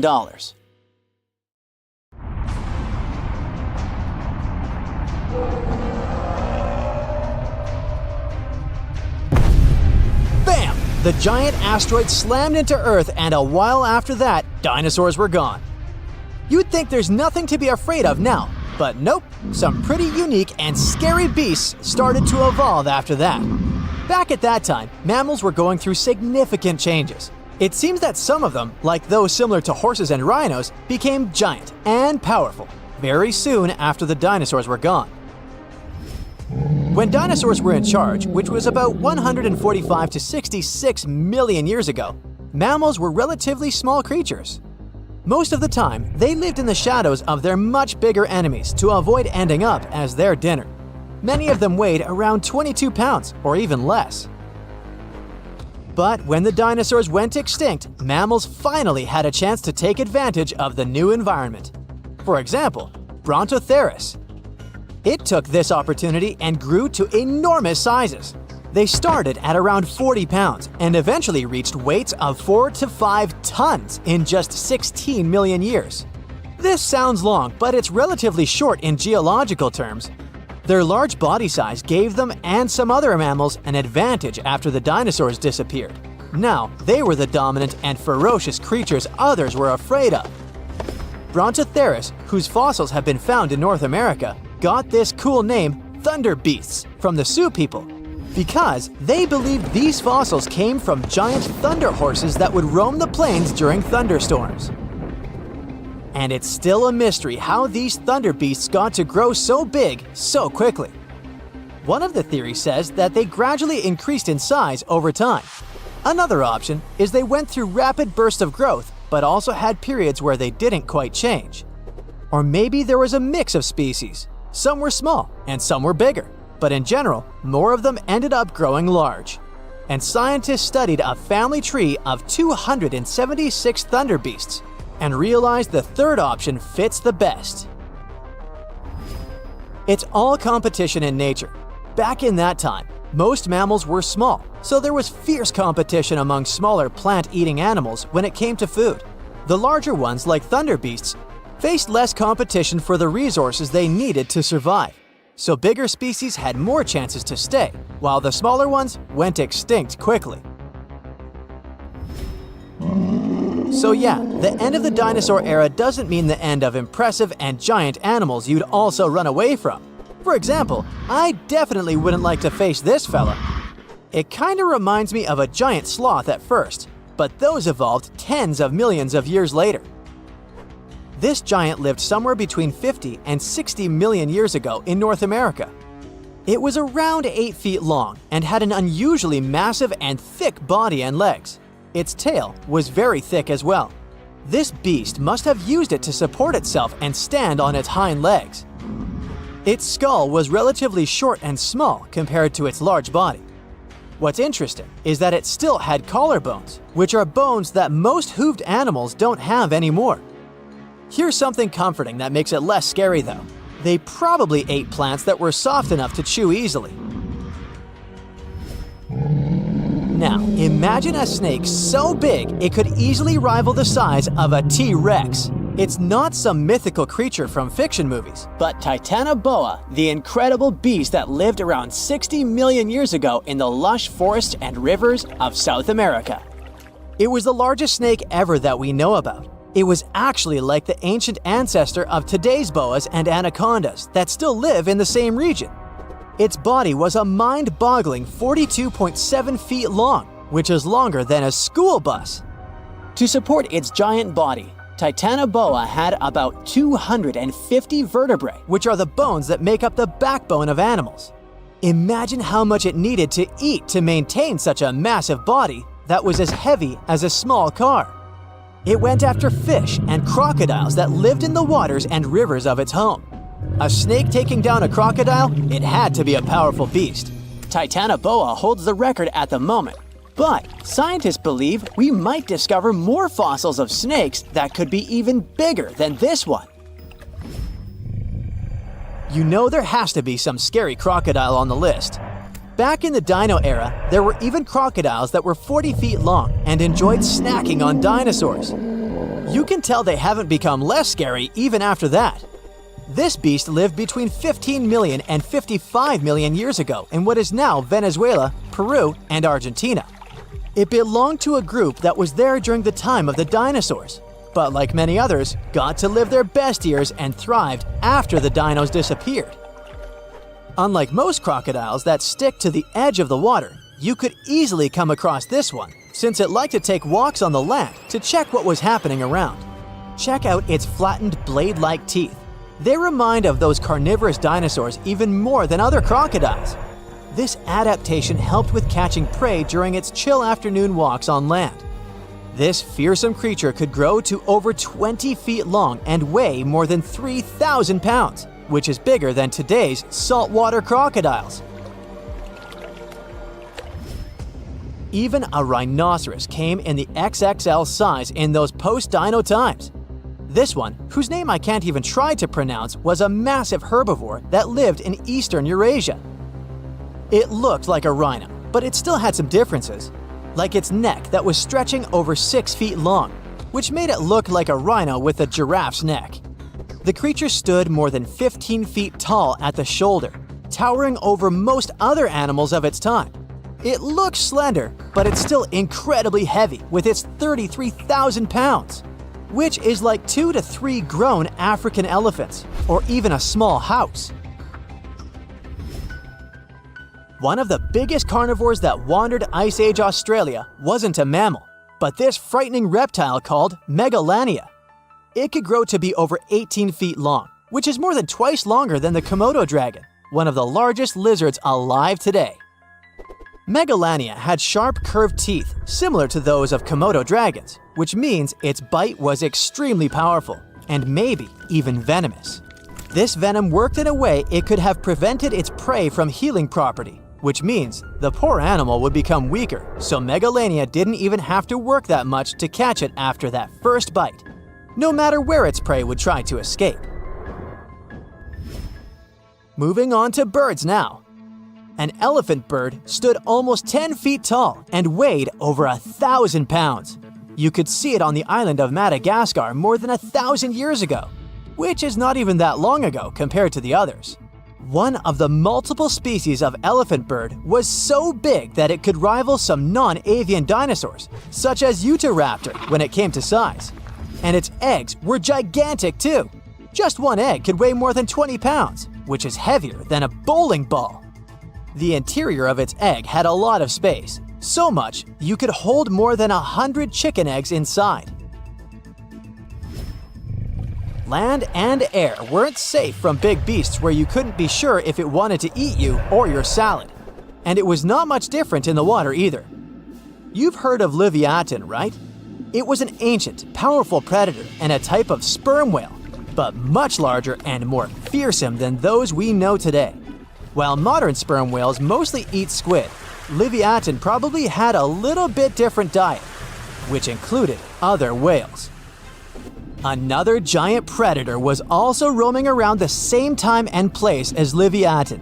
Who else but our dear Megalodon shark? Scientists believed Megalodon also went after other whales, and the fight for the sweetest bite, or even among each other, was probably spectacular. So in the early 2000s, a geology major went on a field trip to the world's largest open-pit coal mine in Colombia. He picked up a piece of rock and noticed impressions of some prehistoric leaves on it. Then he found more rocks, and each of them had the same pattern.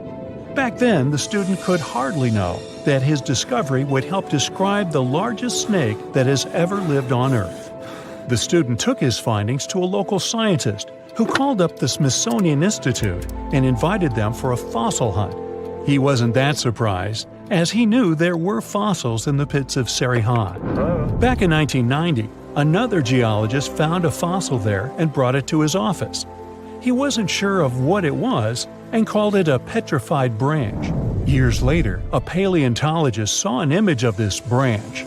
He knew it wasn't a branch at all, but a fossilized jawbone of an animal. The scientist got so excited about the find that he flew all the way to Colombia. He wanted to examine the fossil, but no one had the key to its glass display case. The scientists couldn't wait, so they broke the glass and confirmed that it was a fossil of an animal that lived millions of years ago. After Herrera's finding, they knew exactly there were more fossils in the area. It took the team of scientists about 2 years to figure out they were all a part of a giant snake and not a crocodile, as they thought because of the size. They managed to establish it by looking at the vertebrae and ribs of around 30 giant snakes. Now, you might think that fossils would get easily destroyed in an open-pit coal mine, but in fact, they were found under the coal that served as a protective layer for them. Sadly, the scientists couldn't find the Titanoboa's skull. Unlike jaws, which are extremely powerful thanks to their muscles, snake bones are pretty fragile. That's why they usually crumble long before the sediment can appear over them. But still, the researchers managed to find 3 skull fragments. Thanks to this discovery, they've made a full-scale replica of the snake's head, which supported the theory that it used to be one of the largest predators of its time. If you're starting to freak out, don't worry, so am I. They also established it was related to modern boas and anacondas. That's how Titanoboa got its name. It's basically a titanic boa. The huge snake was officially described in 2009. Titanoboa was thriving around 60 million years ago, 6 million years after the Tyrannosaurus rex roamed the planet. Back then, it enjoyed the climate of the area in South America, which is now Colombia and Peru. It got almost as long as a bowling lane, 50 feet, or twice as long as the biggest snake living today. It was as heavy as 4 giant anacondas. It got this long and this heavy thanks to a lucky coincidence. Snakes are cold-blooded animals, so they need a warm climate to live and grow in. Northeastern Colombia was perfect. It was about 90 degrees Fahrenheit when Titanoboa was alive. Titanoboa wasn't that fast, especially on land, but it most likely spent much time in or near the water. Our hero could swim at a speed of up to 12 miles per hour. Like present-day snakes, it could wriggle around and change direction really quickly. Scientists still aren't sure if it could climb trees. Paleontologists believe that Titanoboa had brownish or grayish skin. It was the perfect color for the serpent to hide in the muddy rivers of the tropical rainforests. But then again, I don't see why it would have to hide from anyone, given its size.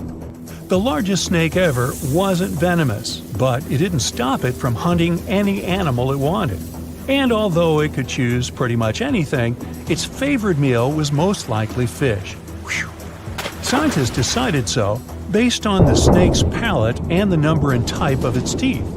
You can't recreate the giant's diet today, as all of those fish types are also extinct.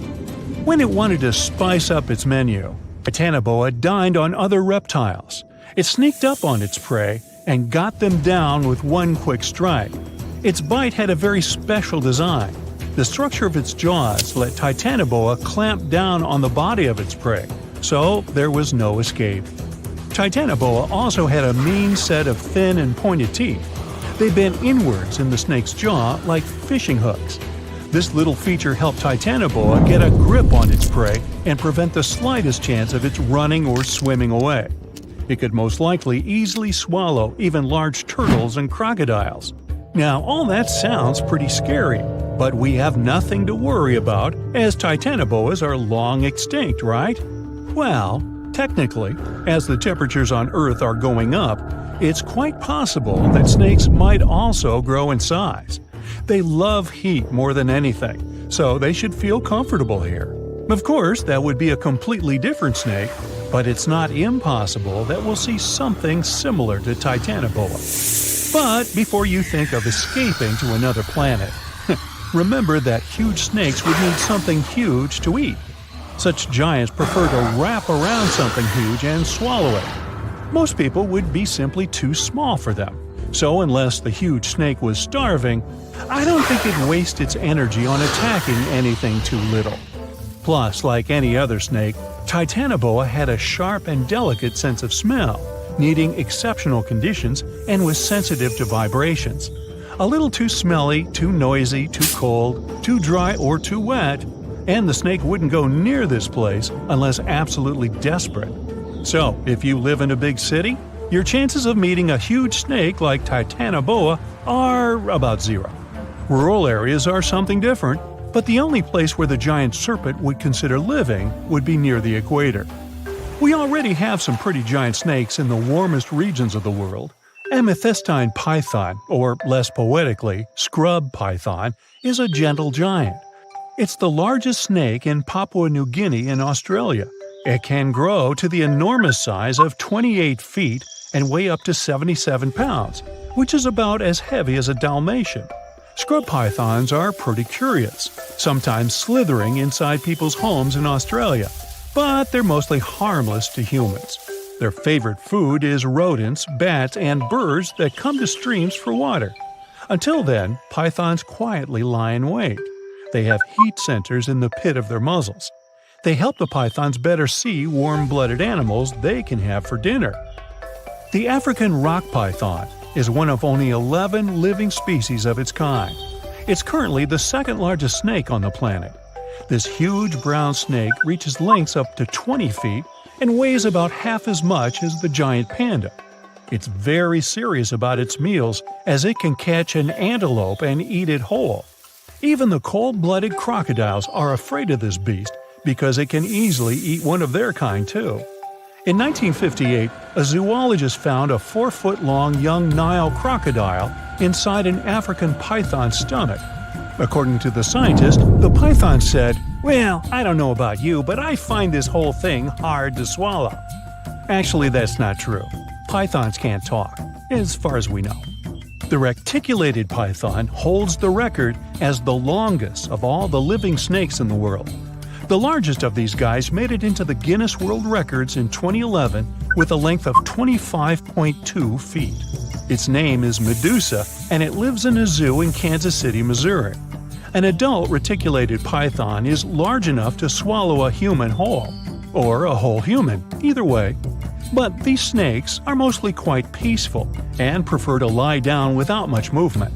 Although many pythons have dwarf forms that are much smaller than their full-grown cousins, reticulated pythons also have super dwarf forms. You can keep one of those as an 8-foot-long pet. Yes, it's considered a dwarf form, although it's longer than the average human is tall. You know, somehow I still don't find that comforting. Ah, that's funny. Well, everything is when you're a giant hyena, Pachyrhinoceros. If you want to picture how animals from ancient times look like, just imagine them way bigger with larger and sharper teeth. And wait, like that isn't enough? Yup, you had to be one mighty beast to survive in such times when everything around you is like 5XL. This hyena was up to 3 feet tall with a weight of 400 pounds. That's the size of a modern lion and around 3 times bigger than today's hyena. The ancient one also had shorter legs, which is also the reason plenty of prehistoric creatures went extinct. Over time, they ran out of food, but couldn't run fast or long enough to catch prey. Also, they couldn't escape quickly enough if there was some bigger guy nearby. Ancient and modern hyenas have quite similar habits. Diet, meat, and meat. They both prefer to steal fruit from other usually smaller predators rather than go hunting on their own. And of course, they're both always smiling at everyone around. Cheese! You always somehow picture sharks as those marine animals we should be afraid of, right? Not whales. They're mostly good-natured, eating their plankton, spraying out water through that hole in their backs and stuff. And of course, they could get a little clumsy from time to time, so they turn over a ship. Anyway, they're not that into hunting humans. Well, if we all lived in the time of this 50-foot, 50-ton whale, Leviathan, I like to call Toothy. Let's just say going to the beach would never be the same. The beast weighed like 6 elephants and was longer than a truck. Oh yeah, about that Toothy thing? This whale had teeth longer than your palm and a quite refined hunting instinct. So it went after all marine animals, including other whales too. Its only rival was the megalodon itself, the only biggest and scariest shark that ever lived on our planet. Okay, of course, this list is full of giant and dangerous animals with extra sharp teeth who you're certainly glad they went extinct. But there's also some close relative to a human ancestor here too.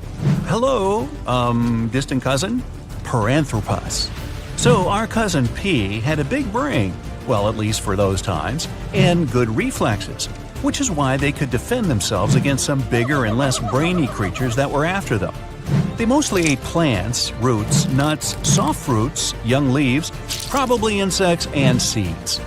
They were around 5 feet tall and 150 pounds in weight. Not that big compared to other prehistoric mammals, but still big enough to survive those tough times. Way to go, P! The next one is, yes, I'm very happy these things went extinct, prehistoric mammal, Gorgonopsia. They were something between mammals and reptiles with, of course, very, very big 5-inch saber-like teeth, an 18-inch long skull, and the size of a modern bear. At their beginnings, these guys were really small, no bigger than a dog. After a while, evolution did its thing and turned them into the biggest carnivores of their time, which was over 250 million years ago.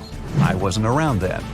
Scientists still don't know if they had clear skin, fur, or scales, but they do know these beasts had rather long legs compared to the rest of their body, which means they could run much faster than many other animals from those times. Andrewsarchus, or Andy, my nickname for it, is everything you would attribute to today's predators, such as tigers, wolves, or hyenas. Only a bit more intimidating version, of course, with extremely sharp teeth. Who would have thought the biggest meat-eating mammal that ever lived is actually a part of the family where pigs, camels, and antelopes came from? It had the size of a modern bison, with a weight of at least half a ton. Andy wasn't that picky with the menu, so it went after most other animals that lived back then, which was around 40 million years ago. It seems ancient times were those where tigers or some other predators were afraid of pigs, unlike today. Yup, step back, Terminator pig, Entelodon, is on its way. Okay, research actually showed they were more like hippos, whales, and its cousin Andy. But this cool nickname has already been given, so we can't go back. Early Terminator pigs were no bigger than today's swines, but they grew to become cow-size over time. They also had short snouts, but a couple of million years later, evolution decided that's not scary enough and made their lower and upper jaws much longer. Oh, and they got an even sharper set of canines, a special How to Creep Your Rivals edition. Whew! Finally, an ancient mammal we don't have to be afraid of. Well, at least if we're not in its way, because if this giant accidentally stepped on you, squish. But at least its menu consisted of plants, so we would be safe at some point. Let me introduce you to the gentle giant thunderbeast, Brontotherium. It had quite a sturdy nasal horn, weighed 3 tons, and was 16 feet in length, which is bigger than a modern rhino. The size, unfortunately, didn't help it much. Andy was always just breathing down its neck, preying at it and its companions. Such a list definitely can't go without the menacing saber-toothed cat. Around 4 feet long, 100 pounds, agile, completely capable of hunting in coordinated packs. But you know cats, they like to brag about the catch they got on their own.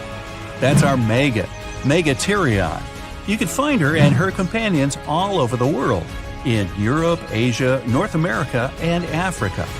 Now, we often think all big cats are into running after their prey, but Megan wasn't built for speed at all, nor did it sprint after her prey like some other cats. No, she preferred to wait for the prey to get closer. She would choose a good spot, climb up some tall tree, hide, and simply chill. After a while, some innocent herbivores would go there to drink some water, and bam! Surprise! Megan's down. Her hunting style is something we see in leopards today. Teeth were her main weapon, so gotta watch out for those big upper canines.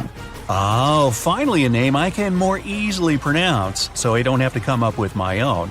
The giant short-faced bear. This beast could run up to 40 miles per hour. After it cornered its prey, the bear would rear up to its full height, 13 feet, so the poor animal knew nothing good was about to come. Cave bears usually prefer vegetables, but as far as this short-faced one was concerned, nah, meat is way better. It liked to hunt as well as collect what other predators would leave behind. Also, as far as is known, apparently no one ever asked this short-faced bear, "Hey, why the long face?" Leo, the prehistoric lion, Thylacoleo. Gee, sounds like a pharmaceutical. Anyway, 5 feet long, 200 pounds, insanely strong jaws, sharp teeth, long retractable claws, muscular body. Hey, it's me. No, not really. It also had a surprisingly powerful tail. Leo actually comes from the land down under, where ancestral kangaroos lived, and they also had quite strong tails to balance themselves. Okay, speaking of kangaroos, here's one small surprise: Leo's roots. You would think kangaroos, koala bears, and giant wombats were there just to live a happy life until they became someone's breakfast. but their family somehow raised an animal that looked like a saber-toothed tiger but with bigger teeth. Yes, Leo, way to go, breaking the stereotypes. Leo was somewhere at the top of the food chain in his times, even though he had one quite strong rival, a giant monitor lizard, Megalania, or even some plus-size crocodile, Quincana. Okay, move guys, this is not a video about reptiles, wait your turn. Prehistoric age, dinosaurs ruled all over the region, making a mess, while other animals shiver in fear and hide from them. Hey, not so fast, dinos! There's Mr. R, Rapenomamus, a mysterious mammal that decided to stand up to the authorities. He showed up 130 million years ago and was a badger-like 3-foot-long animal. Doesn't sound much compared to the T-Rex and bigger dinos, but was way bigger than some of those feathery dinosaurs from the same time. Not only that, he would eat them. We don't know how exactly, but let's just say Mr. R had his own ways. I'm guessing it was for breakfast. We're in the Caribbean, and these are the Taino people. Scientists have long believed that they were the first inhabitants of the Greater Antilles, and those people were roaming the Isles long before Columbus discovered this place. However, a recent discovery showed that there were some other peoples living there. These guys are called the archaic people, and they are now known for being good at using stone tools. They've used a whole bunch of polished tools, such as hammers, axes, and whatsoever. We still haven't found out how they managed to invent and produce all those tools without special equipment. Scientists are now looking for a sort of necropolis, or a similar archaeological site, to find out more about these people. Another curious settlement was found a couple of years ago, not far away from Florida. This one is pre-Columbian too, but it seems that the dwellers there were more into fashion than crafting using stone tools. The scientists discovered a complex of 37 oyster shell rings. There were many households with these rings, and the locals would produce beads from the shells of marine creatures. By the way, long ago, beads weren't intended only for fashion, but they were also an important social instrument. People would sew them on their clothes to manifest their power or wealth. Sometimes archaeologists manage to discover whole cities. This is exactly what Eleni Korka, an archaeologist from Greece, did. She found the lost city of Tania back in 2018. It wasn't a lucky coincidence. The whole search took as much as 34 years. By the way, Tania was even considered a mythical city. The city of Tania was a Trojan-founded city, and the ancient texts claimed it was incredibly wealthy. Well, seems like the texts were true. The archaeologists found around 200 coins on the site. Some jewelry was found there too. For instance, there was an iron ring with a seal. They also found a gold coin that was supposedly used to pay for a journey to the afterlife. Yeah, back then, people believed that it existed, and they needed to pay for a ticket to get there.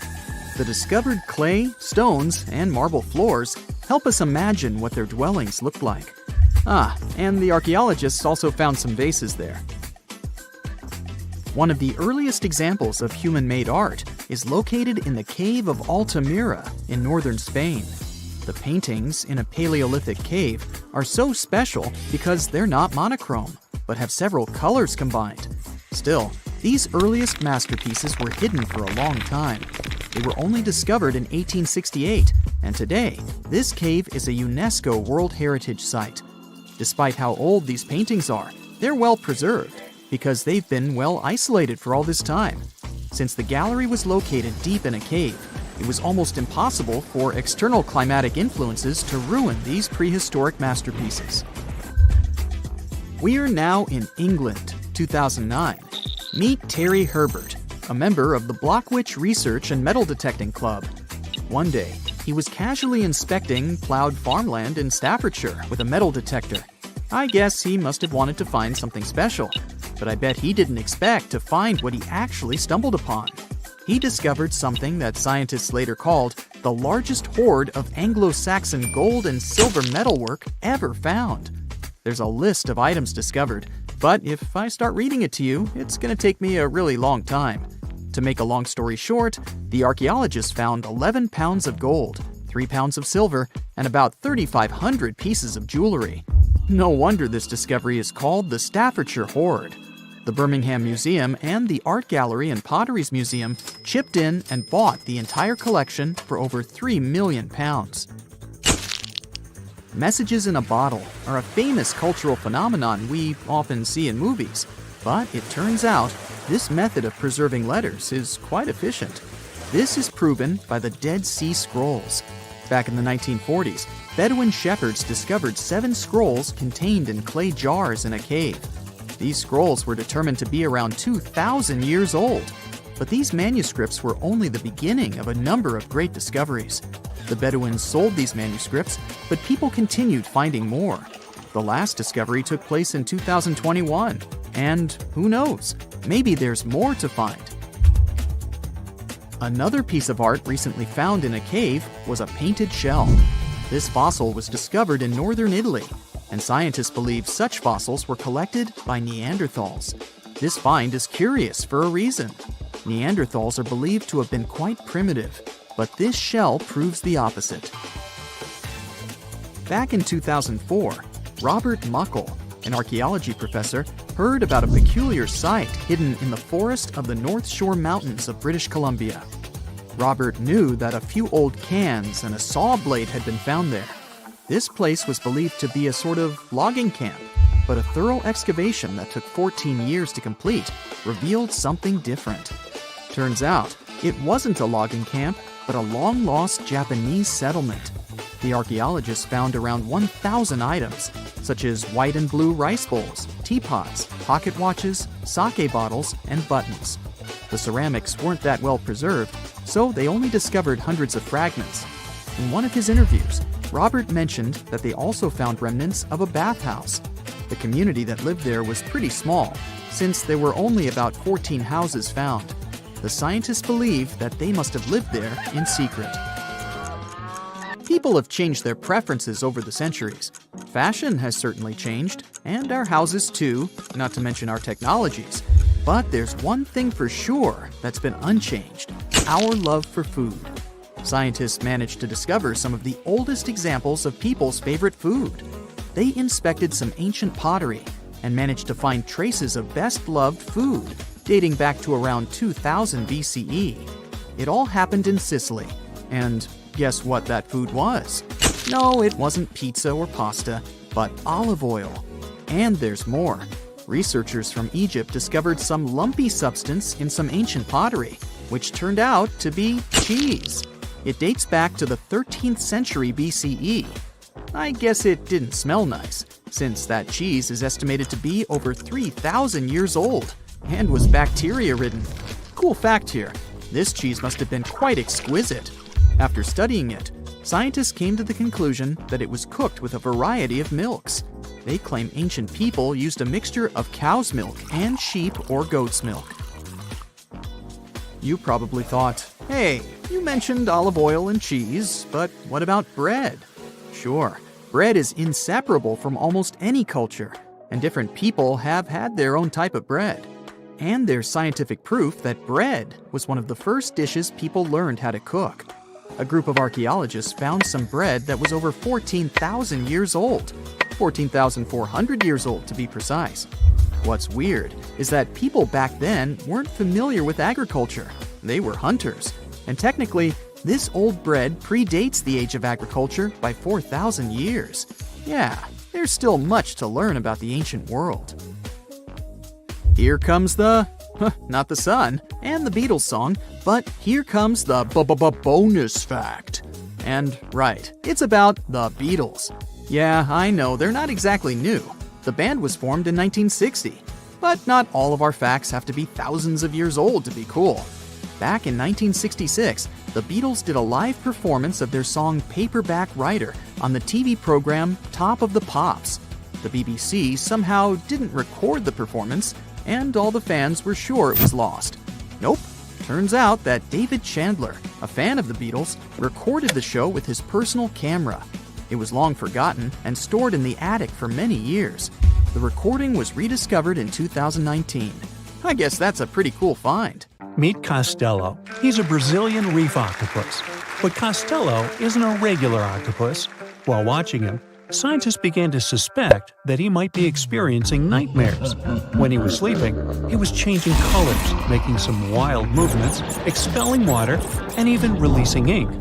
They decided to study Costello for a while. His behavior during sleep resembled stress and fear. The study showed that he might see vivid dreams, which are, at times, spooky. Well, as just one octopus, these cute underwater creatures are known for their intelligence and sometimes human-like behavior, so it's entirely possible that they see dreams just like we do. In Costello's case, he might be haunted by memories of tough times off the coast of the Florida Keys. Poor Costello has a rough past. He lost a tentacle to a predator before captivity, so maybe that's what he sees in his dreams. If proven true, this discovery could reshape how we perceive intelligence and awareness in both animals and humans. Well, it turns out plants can talk. Well, kind of. Scientists found out that plants actually make ultrasonic clicks when they're stressed. Imagine tomatoes and tobacco plants in a jam. They're making sounds like popping bubble wrap, but way too high for us to hear. These are called ultrasonic signals, and they might be their way of indicating stress. That would mean that plants can communicate with each other, and stressed plants prefer to be drama queens and let everybody know about their troubles. They make around 30 to 50 pops and clicks per hour. Calm and healthy plants don't do nearly as much. And not only do plants talk, but even have their own language. They make different sounds depending on whether the plant is experiencing thirst or is bothered by a snipped stem or something else. Moreover, some of them are so dramatic that they start ringing alarms even before they show signs of dehydration, when they know they're getting close to it. Scientists aren't sure why they do that, though. They believe that it might involve cavitation, a term that means air bubbles dancing in the plant's plumbing. Plants that sing these symphonies include corn, wheat, grapes, and even cacti. That is quite a big discovery in agriculture. We could use it to check if our crops are thirsty and stuff like that. So now we'll be eavesdropping on plants and deciphering their secret language. Okay, time for some universal news. Recent studies are shaking up what we thought we knew about the universe's age. Our findings during the last decades showed that the universe must be around 13.7 billion years old. However, a new study shows that it might be almost twice as old, up to 26.7 billion years. Keep in mind that it's not proven, so for now, the official number stays the same. Scientists were using the time since the Big Bang and studying ancient stars to measure the universe's age. But some stars were playing hard to get, looking older than the universe itself. For example, the ancient star Methuselah, which is estimated to be around 14 billion years old, which would be older than our universe. Also, the James Webb Space Telescope caught galaxies looking super mature just a few 100 million years after the Big Bang. All this poses some hard puzzles for astronomers. But this new hypothesis combines the expanding universe theory with something called the tired light theory. It suggests that light loses energy as it zips across cosmic distances. Combine this with the expanding universe theory, and bam! As the universe expands, the light loses energy, so we simply can't see all the super ancient stars that are very far away from us, which is why we could make a mistake in calculating our universe's age. The new model also pushes back when galaxies started forming. It suggests that those early galaxies spotted by the Webb telescope took way longer to form than we originally thought. This study is a serious shakeup in the scientific community. If we made such a huge mistake in calculations, we'd have to rethink the very fundamental astrophysics principles. That would be a giant leap, and we'd have to make a huge makeover of almost everything. Which is why we need to be very cautious about it. So while scientists test this new theory, we just have to wait for the results. Now, these aren't the only space news. The new AI technology is already being actively used for scientific research. This time, AI is helping us to look for signs of extraterrestrial life. Researchers in SETI created machine learning algorithms that would help us sift through the cosmic noise faster and more efficiently. When you point a radio telescope at the stars, It's like turning into a celestial radio station that's full of different signals. We catch everything from pulsars to radio galaxies and earthly interference. Obviously, it would be pretty hard to identify a potential signal from extraterrestrials in all this mess. For over 60 years, scientists had to do all this manually. It was a daunting task to scan the skies and explore countless stars and radio frequencies. But now, AI came to help. The algorithms are trained to recognize and distinguish known interference patterns, like those from mobile phones and electronic devices amidst the cosmic data. They spot anything deviating from known patterns, the potential needle in the haystack. And we've already had some breakthroughs here. The astronomers caught 8 signals that didn't fit known patterns. While not confirmed as extraterrestrial life, they show that there's a great potential for future research.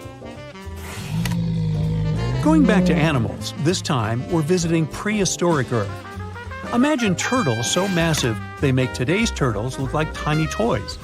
Recently, scientists stumbled upon the fossilized remains of one of these giants. It's a sea-dwelling titan that cruised the European waters about 80 to 70 million years ago. The discovery was accidental. A hiker in northern Spain stumbled upon fragments of this creature near the Pyrenees Mountains. This turtle was roughly the size of a rhino, around 30 feet in length. Just to give you an idea, this creature would be about the size of an average car. It shows that extreme sizes were more common before an extinction event. The turtles we know now, of smaller, still substantial sizes, dominated afterward. But the ancient oceans were filled with giant turtles munching on mollusks and jellyfish. This discovery also challenges the idea that gigantic turtles were exclusive to North America. The existence of this turtle proves that these colossal reptiles were hanging out in European waters too. So this might be just the tip of an iceberg, and you'll want to steer around that one too. And finally, NASA's James Webb Space Telescope has made a great discovery. It detected a crucial carbon compound in space. It's called methycation, and this tiny molecule, even if it might seem insignificant, could help us unlock the secrets of interstellar organic chemistry. Carbon is incredibly important. Carbon molecules are building blocks that construct everything from stars to planets to, well, us. It's the key ingredient for life, and scientists are eager to understand how it shaped our existence on Earth, and if it could do the same elsewhere in the universe. And methycation plays a very important role in the creation of complex carbon-based molecules. That's why it's very cool that we discovered methycation, even if it's very far away. NASA scientists found it in a young star system. This system is chilling about 1,350 light-years away from us, in the Orion Nebula. The star in this system, which is smaller and a bit weaker than our Sun, is bombarded by intense ultraviolet light from nearby hot, young, massive stars. You'd think such strong UV radiation would destroy complex organic molecules. But the research team believes that it might actually kickstart the formation of these carbon compounds. Maybe stronger stars and their insane radiation levels actually work as energy sources for life. They set off a chemical chain reaction, which results in complex carbon stuff like plants and animals. Seems like we found yet another puzzle piece.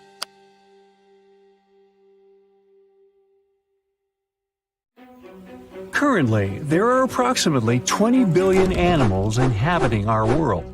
If everything were ideal, we would have 5 billion more animals on Earth. But many species have gone extinct, and around 44,000 species are currently in danger.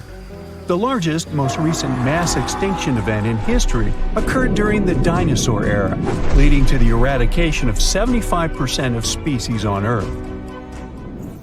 The Tulachi wallaby is a long-lost relative of today's kangaroo, but they had a hidden superpower, night vision. That's why they were mostly active at night. They were 3 feet tall and fed on grass, fruit leaves, and other plants. Wallabies lived in grassy areas near swamps and other water bodies, but not for long. By the 19th century, their numbers had gone down, bringing them to the edge of extinction. Only 14 wallabies had been left in the wild by 1920. A rescue mission was launched. They tried to capture the last 14 animals to protect them. But the situation got out of control and 10 wallabies lost their lives. The 4 remaining ones were transferred to a special facility, and in 1935, the last animal passed away. Only one picture of the Talachi wallaby is left now. There were reports of the animal's sightings after that, but no proof was shown, and the creature was officially declared extinct in the 70s. Short-faced bears were a unique species that lived in North America, particularly Alaska.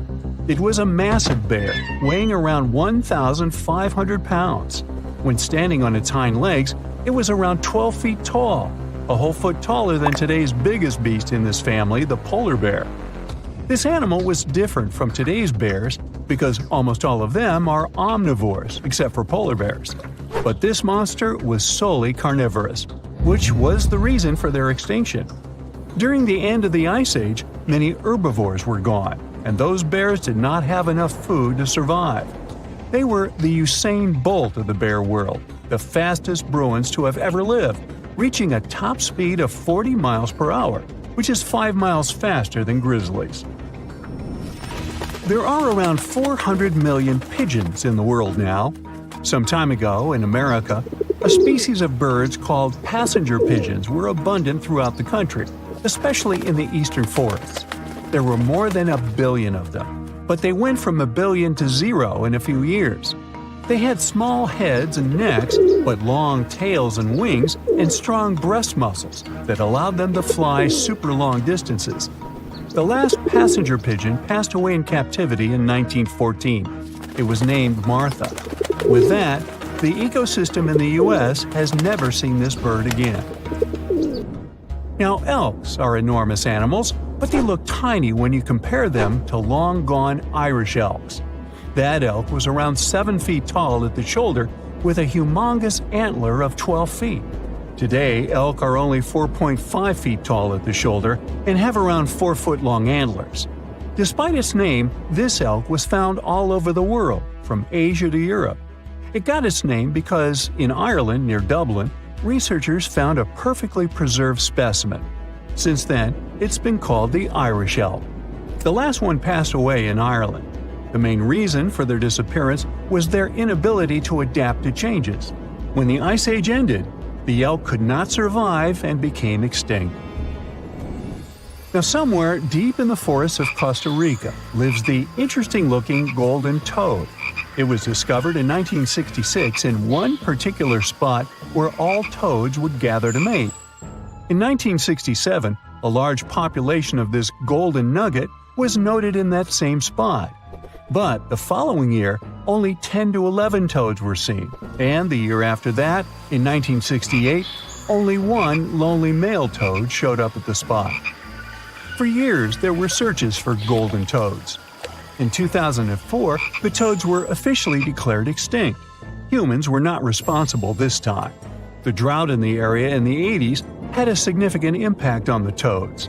Still, the last straw was the arrival of a new fungal species that caused the animal's skin to thicken, eventually leading to the toad passing away. This chytrid fungus is responsible for the extinction of more than 90 frog and amphibian species, becoming one of the biggest threats to their lives. Now, Canada is a very cold country, no surprise there, and nobody would expect tropical birds like parrots to live there. However, there was a parrot species that lived in America and some parts of Canada. I'm talking about the Carolina parakeet. Those were truly beautiful birds with orange-yellowish heads and green bodies. Their favorite breast spots were big trees alongside rivers. This parrot's favorite food was cocklebur seeds, which are poisonous to us, but the bird had no problem eating them. Also, they used the dangerous cockleburs as a defense mechanism. After they ingested loads of them, their meat became poisonous, and predators do not enjoy eating toxic birds. Carolina parakeets were abundant, there were millions of them. But since the Ice Age, their numbers had been gradually going down because of natural reasons, mainly temperature. By 1935, no such parakeets were left in the wild. Today's African lion had a much more prominent and notorious cousin, the Barbary lion. Those cats were mentioned in many famous old books. They were described as mean, terrifying beasts. It's believed that they were the largest lion species ever. Those big cats weighed around 600 pounds and were 9 feet from the head to tail. Unfortunately, this lion was declared extinct in the 90s due to many factors. Today, we only have one photo of this animal taken from a plane. Paradise parrots were native to Australia. They were genuinely amazing birds with captivating colors. What was unique about them was their nesting habits. They only nested in termite mounds. This parrot was always on the edge of extinction, and the reason for that is still unknown. Mice, rats, and other animals also hunted them, and it added fuel to the fire. The last bird was spotted in the year 1972. Since then, paradise parrots have only been seen in museums. The Gulf of Mexico was once home to Caribbean monk seals. This species of seals enjoyed spending time in the warm subtropical climate of the Caribbean. Most of the time, they were found near reefs and islands, foraging for food. Like most of us, they also loved sandy beaches and were usually seen in groups of 100 seals, resting before the next adventure.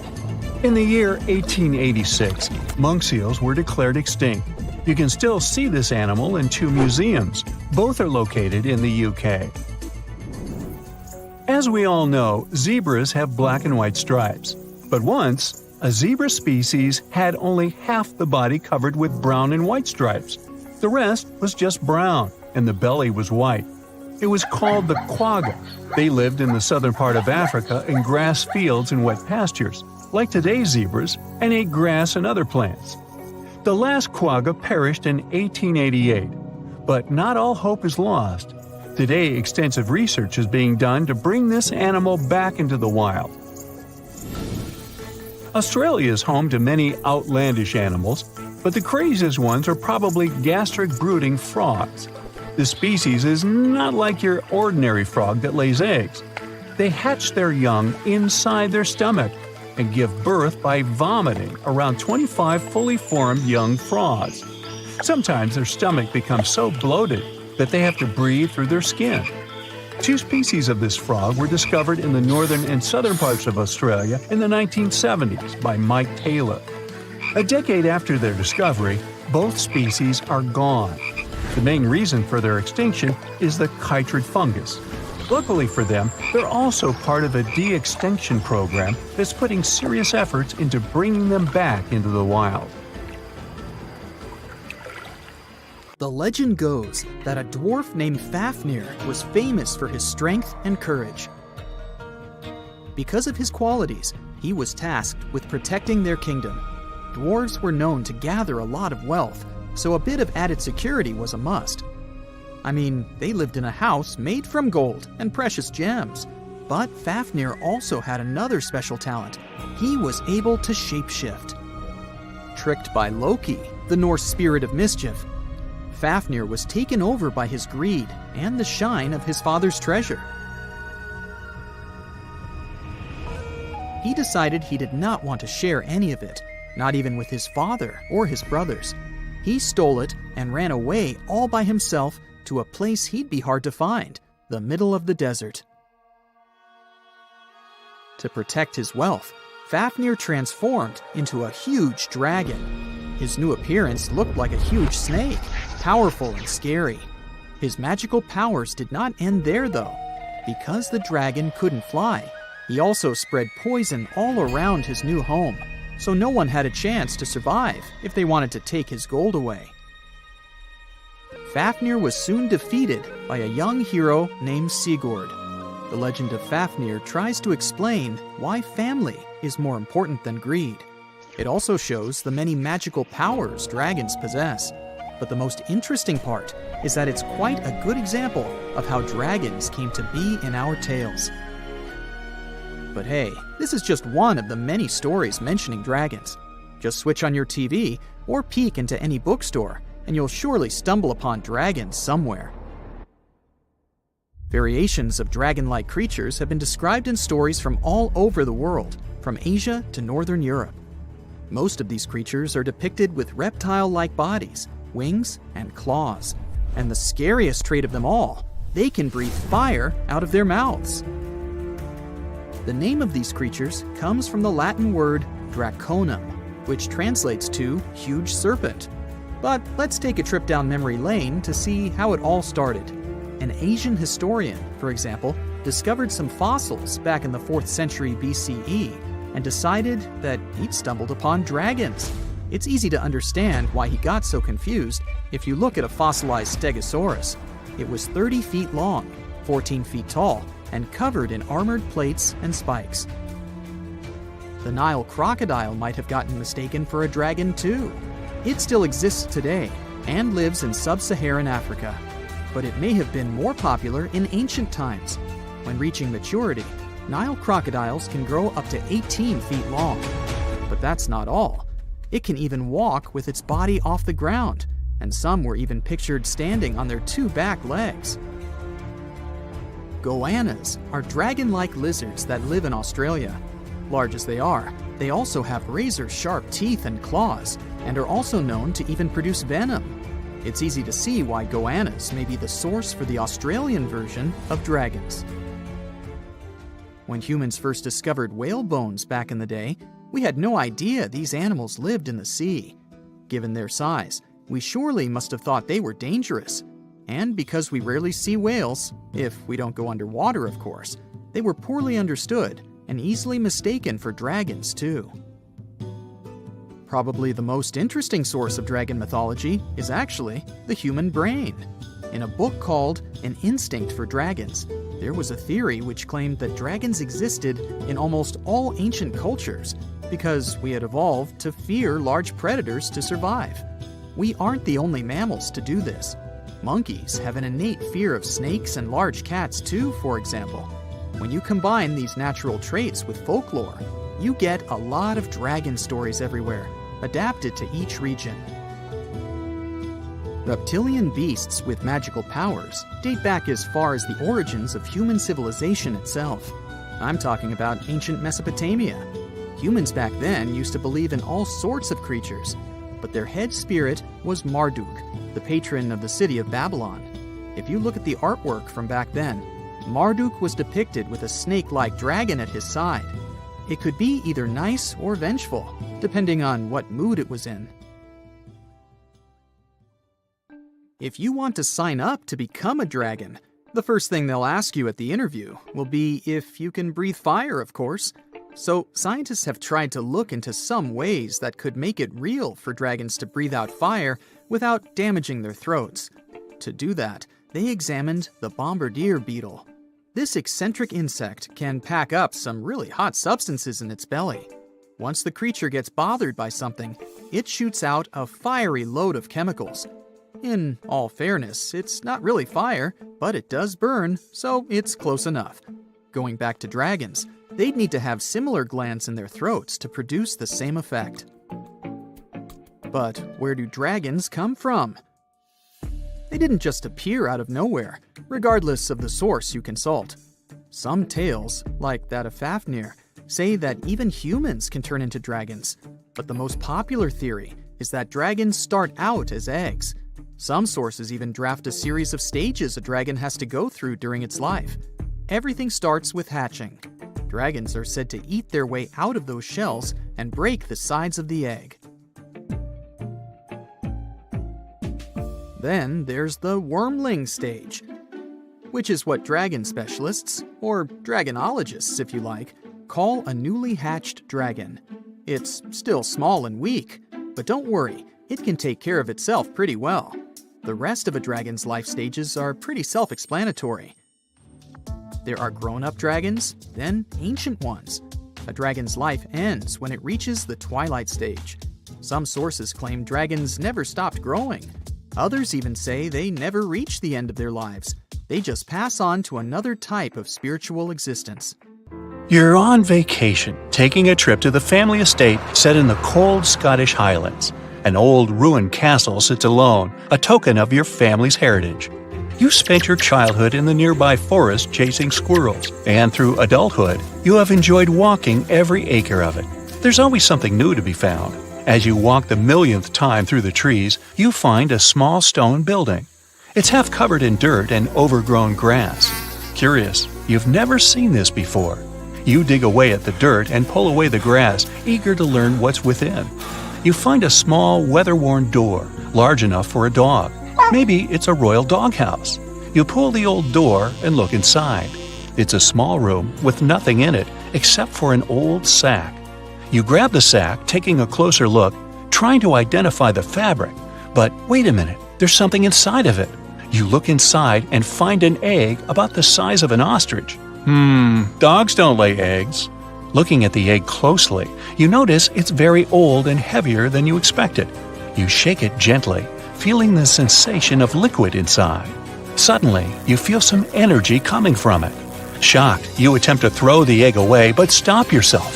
For some reason, you feel a sense of longing towards the egg, as though it belongs to you. You hold it close, protecting it, and carry it back to the homestead. You sit by the egg, lying on the kitchen table, waiting and expecting something to happen. Your eyes become heavy, and slowly they close. Just as your eyelids touch, the egg wriggles slightly. You open your eyes in response, but the egg remains still. Did I imagine it? It wriggles again and again, and now it's constantly shaking.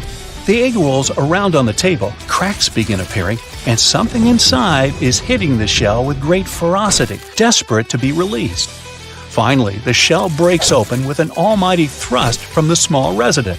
It stands with its arms stretched into the air and squeals out to the world, I am free!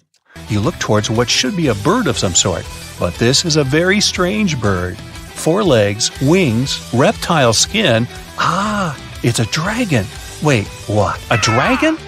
Yes, a dragon. It says to you after reading your thoughts.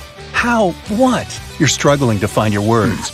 You are the descendant of these holdings, are you not? You nod, confused even more because it can speak. As per the decree of 1061, we few that are laid within an egg are loyal to the caretaker side. You look at one another. The dragon is definitely waiting for some response. You are so confused you can't utter a word.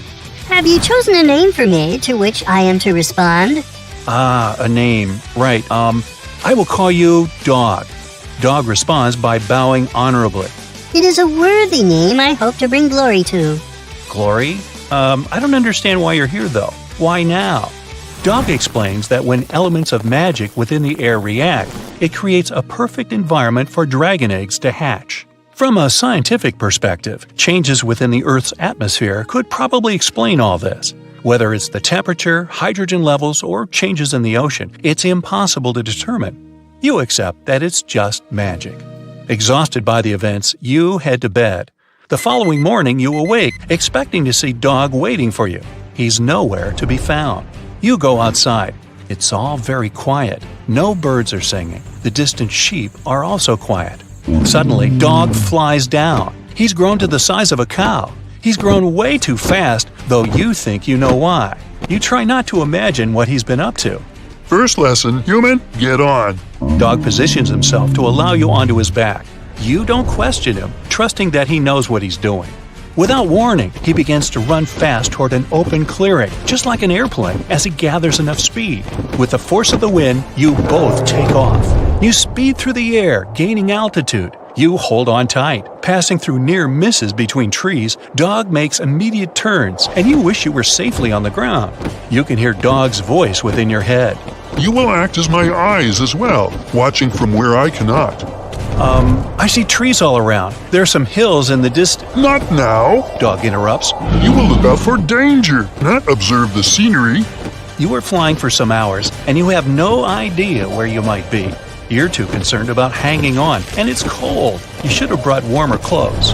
Now jump. You jump without hesitation, trusting Dog's orders, but you quickly regret this move as you fall to the ground. The distant trees below are quickly becoming larger. Spread your arms out and grab on. Dog pulls in beneath. You land on top of him and grasp him immediately. Good job. We only get one try at that trick. Dog laughs. You safely land in a landscape you're unfamiliar with. Fetch some wood. We'll make camp. Annoyed at taking orders from what's meant to be your dragon, you respectfully go to collect wood as Dog flies away. You collect a good pile all stacked neatly. Dog lands with a sudden thud next to it. He doesn't acknowledge your hard work and starts it up with one puff. He lays peacefully and drifts off to sleep, snoring loudly straight away. You enjoy the warmth, but it's still uncomfortable on the ground. You feel it would be appropriate to lay next to Dog, and he gives you a flick of his tail. Oh, man. With his eyes still closed, he grumbles, I am not furniture. I am a dragon. and goes back to sleep. You lay down elsewhere and drift off to sleep uncomfortably. As you wake up the next morning, there's hardly any warmth coming from the charcoal remains. Dog is nowhere to be found. Not surprised, you sigh, worst dragon ever. Dog arrives in his classic unexpected style and throws you some cooked meat. You don't ask where he got it. Best not to know. Eat well. Today is our biggest task. Danger approaches. Dog stands looking out towards the unknown. You eat your meal, enjoying the little something this partnership has provided. You look up and notice that Dog's size has grown twice as large overnight. You gather to his back and climb up. His wings are so large now, he doesn't need a runway and takes flight without warning. Be on the lookout today. Today is the day. As Dog rushes forward, you ask, "What day?" Just be focused. Dog yells. Together, you fly north. The air is cooler, but Dog's body warmth is greater today. Dark clouds form in the distance. Flying closer, you can see things in the distance, unsure to make out what they are. Dog realizes your concern. Ice boils. What? The same magic that allowed me to hatch brought them from the ice. They will want to turn the world frozen. Only we can stop them. You're concerned as you observe their numbers. There might be dozens, if not hundreds, and possibly more hiding in the clouds behind them. As you approach, Dog speeds toward them, fending them off, breathing fire and biting. You hold on tight, trying to avoid the sharp ends of their wings. Their numbers are too many. Dog is becoming overwhelmed. An ice squirrel from overhead speeds down, targeting Dog, realizing he's unable to do anything as he's facing several of those at once. You leap towards it. You hit it in midair. It's like hitting a stone wall. You make no effect apart from distracting it. It flicks you away and you fall. Dog sees you, but he's unable to help, so he cries out to you. You fall helpless to the ground. I've got you. You can hear a girl's voice. She grabs you by the arm, pulling you onto another dragon. You smile and then turn around to see that there isn't just one, but dozens more, all flying to save Dog. The group of dragons targets the ice squirrels, rescuing Dog. Then they turn to defeat the remaining ice squirrels. You decided to go scuba diving for the first time. The water is clear and the sun is shining on the seabed. You take a few selfies and the fish swimming by when suddenly the ocean goes pitch black. You look up and, oh my, what is that gigantic animal? It's definitely not a shark, not a whale. Is it a turtle? Yup, but fear not, it's not gonna hurt you. If you had lived on this same Earth about 72 million years ago, then maybe this could have really happened to you. Scientists have recently found the fossils of a gigantic marine turtle that could have grown as big as 12 feet. If you don't have any idea of how big that is, let's see some examples. That's the average length of a hippopotamus, 6 golden retrievers, or 2 Michael Jordans stacked on top of each other. The turtle's scientific name is an homage to that old-school sea monster called Leviathan. Maybe you remember this from old-school history lessons. The Leviathan is supposedly a mythical creature that would swallow entire ships or people that were deemed too greedy by the creature. Can you imagine being swallowed by this humongous sea turtle? No, thank you. The fossils of this gigantic creature began to be excavated between 2016 and 2021, all the way in northeastern Spain. The first fossil was located by a hiker in the Spanish Pyrenees, and it was around 8 inches long. The pelvis of this turtle alone measured around 35 inches. It would definitely be one of the biggest turtles today if it hadn't gone extinct. FYI, the largest living sea turtles today can reach up to 6 feet in length, which is already pretty big. Now, how about a gigantic prehistoric scorpion? I bet most people here are not huge fans of these creatures, especially since they're poisonous. Which is why the thought of a 9-foot-long aquatic scorpion might be the stuff of nightmares. Let's just say that if they hadn't gone extinct some 400 million years ago, lakes and rivers would be much more dangerous places for humans today. These gigantic insects were considered to be apex predators in their time, hunting everything from fish to other animals, even of their own kind. Yikes! I got goosebumps just imagining these creatures. Should we thank the asteroid that hit our planet now or later on in this video? Another prehistoric animal that would shock humans if it were still alive is the so-called Megatherium, a gigantic sloth. This huge sloth is believed to have grown up to 20 feet long, and its weight could be up to 8,000 pounds. It was found in the woodlands and grasslands of South America. The creature used to stand on its 2 feet in order to reach leaves on high branches. These giant sloths had huge claws. They helped them climb trees. I gotta say, I feel uncomfortable imagining these elephant-sized sloths climbing trees. Oh, of course, some dinosaurs will make our super-sized creatures list. But before that, here's a fun fact. Did you know some dinosaurs are still alive today? Scientists have proven that birds are classified as theropod dinosaurs. Such infamous creatures as the T-Rex and Velociraptor belonged to this group. I'm sure you've heard these names even before you watched Jurassic Park. The Velociraptor is that scary dino that breaks into the kitchen. Well, they evolved, gained some feathers, and turned into various species of birds we know today.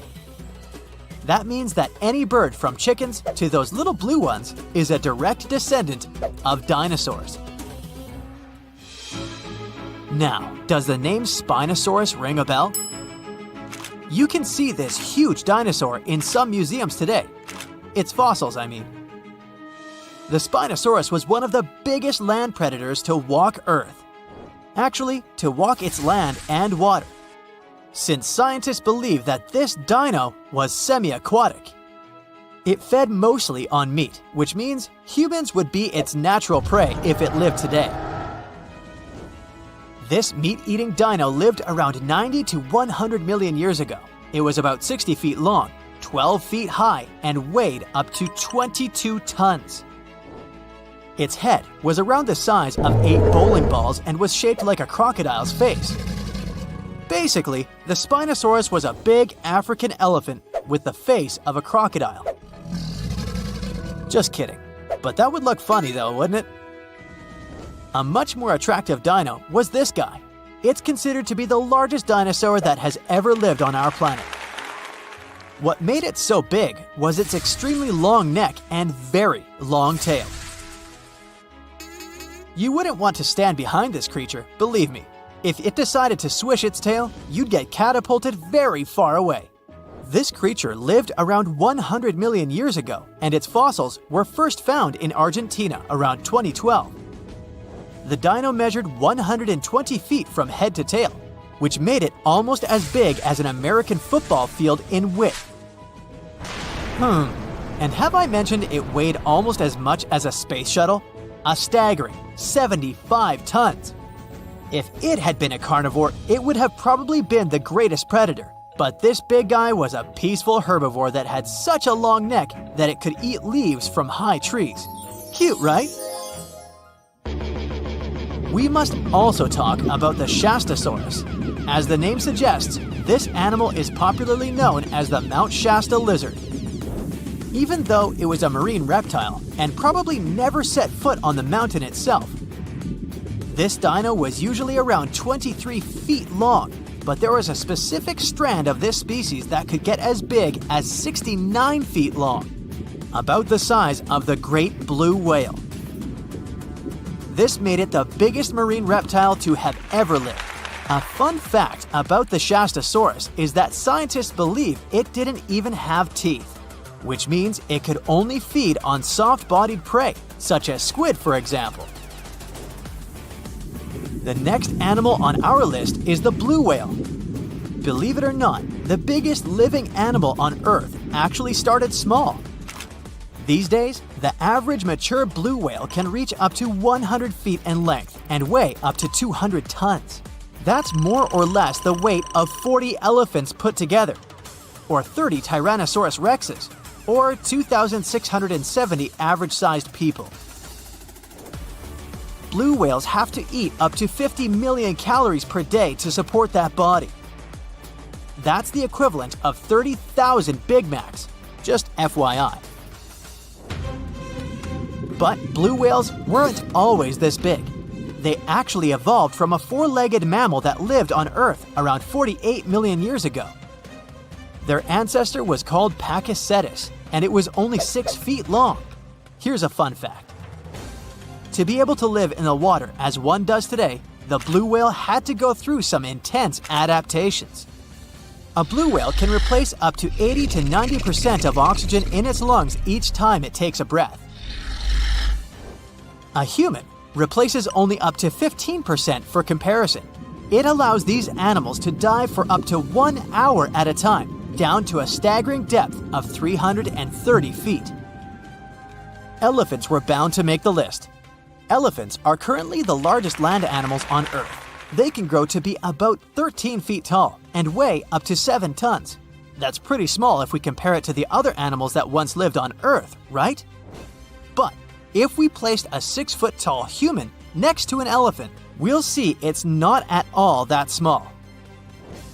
African elephants are bigger than their close relatives, Asian elephants, and they have a similar lifespan to humans, up to 70 years. Pokemon might have made us collectively wish that salamanders were real-life dragons, although they're not. They can still be pretty cool, though. There's a giant species of salamander that is known to be the largest living amphibian. They can grow to be as long as a regular-sized human, reaching up to 6 feet. I bet that wouldn't be a pleasant underwater encounter. Over millions of years, our planet has changed a lot. Ice ages, shifting tectonic plates, global floods, meteorites. Whole species of animals have come and gone over millennia. At some point in all of this, we humans came along. Now imagine a place that was cut off from the rest of the world for 5.5 million years, possibly much more. A place that no human had ever set foot in before.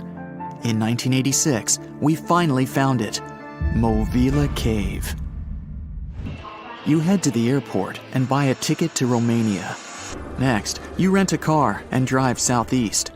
You're looking for Constanța County, right near the Black Sea. Your phone says you're there, so you stop the car and look around. You're in the middle of a deserted field, nothing but a wide, lifeless plain. Then, you see it. A hole in the ground. As you move closer, you realize it's a shaft that leads deep down into the Earth's crust. Before you descend into the darkness, you take a rope, a hard hat, a powerful flashlight, and an oxygen tank. Don't forget to wear your protective suit and oxygen mask. You climb down slowly and look around. It's pitch dark below you, and you feel a little uneasy. But something's off. The darkness. It's not cold. Warm air wafts up from the depths. Finally, you feel the ground under your feet. You look around and see a lot of tunnels ahead that lead into the depths of the cave. The tunnels are covered with dry clay. Moving forward on all fours, you notice something. The air is getting warmer and wetter. You come out of a narrow tunnel and find yourself in a huge cave with a lake in the center. Now for the hard part, you have to dive in. The moment you get in the water, you get attacked by the smell of rotten eggs. You've just touched sulfide water, and now smelly hydrogen sulfide is everywhere. That's not all. The cave is also filled with carbon dioxide. Normal fresh air on the surface is about 20% oxygen, but here it's only 10%. Not enough for us to survive without our trusty oxygen tank. Still, all those other gases give you a nasty headache. You turn on your flashlight to full power and dive under. Somehow, you need to swim through these narrow underwater rifts. There are a lot of them. It looks like an underwater maze. You're a little worried, but your O2 tank is still pretty full. You squeeze through the rifts and finally find an open area. You freeze. From above, below, from all sides, you start to hear the sound of crawling creatures. The flashlight beam catches thousands of slippery, fast insects. This cave contains 48 species, 33 of which are completely new to us. Strange white snails crawl along the walls, and transparent shrimps, even small leeches, swim in the water.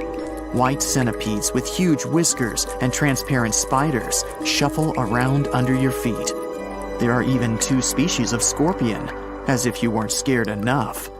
Water scorpions, and another kind, as yet unidentified. It's not exactly your typical desert scorpion. Actually, nothing around here looks normal. All the creatures here are white or transparent. They don't have eyes, just long legs and whisker antennas that help them navigate in the watery darkness. It's a sci-fi director's paradise. You couldn't make this stuff up. The deeper you go into the cave, the less oxygen there is. Amazingly, there are even more small monsters running around. The air is all methane and carbon dioxide. These bizarre little things have never seen the sun, never been out of this cave. The spiders, scorpions, and leeches get hungry, right? They feed on smaller creatures, snails and worms. But what do the smallest creatures eat? Just then, you notice something very strange on the surface of the water. There's a gross white substance that looks like foam. You touch it carefully. It's like wet toilet paper, and it tears as soon as you touch it. But it's not foam or paper. It's billions of living organisms, bacteria, called autotrophs. These bacteria make food from carbon dioxide, but they don't make it from the air like plants or trees. They use water. It's called chemosynthesis. These tiny bacteria excrete their unused food, and bigger ones come along and eat it. Then the tiny snails and worms eat the big bacteria. A whole wacky, unique food cycle deep underground in a random cave in Romania. That's why you need that protective suit and mask. It's not just for your comfort and safety. Without the suit, you might accidentally leave behind some human bacteria from your skin or something. It could ruin the delicate balance of life in this underwater world. The underwater cave is too small and dangerous for expensive scientific equipment, so you grab a couple of samples of water, land, and air and get out of there as fast as possible. The cave hasn't been fully explored yet. The Romanian authorities don't allow just anyone to scuba dive on down there. Let's see in a few years. Who knows what else they'll find? You're back at your fancy lab, and you start to understand why that cave is such a big deal. The conditions in Mobile are almost the same as in the first years of Earth's existence. Back then, our world was shielded from the sun by a dense atmosphere. It's actually possible that the microbes found in the cave are the same ones that were around way back when life began. These bacteria could turn out to be incredibly useful. They oxidize the dangerous gases, methane, and carbon dioxide. Basically, they make them harmless. Thanks, little guys. Mobile Cave isn't the only extreme place on Earth where life still finds a way to survive and thrive. Picture the Eiffel Tower in Paris. Now imagine 10 of them on top of each other. Now imagine drilling down that deep. Got it? Life still goes on even this far down. There's almost no oxygen there. The pressure is insanely high, and it's hotter than the hottest desert. Welcome to the nematode empire. Nematodes are worms, and these wiggly dudes are tough as nails. When there's no air, no food, or it's just too hot, they transform. It's called the Dower stage. It's a state of stasis, of deep hibernation. The worm's metabolism slows way down.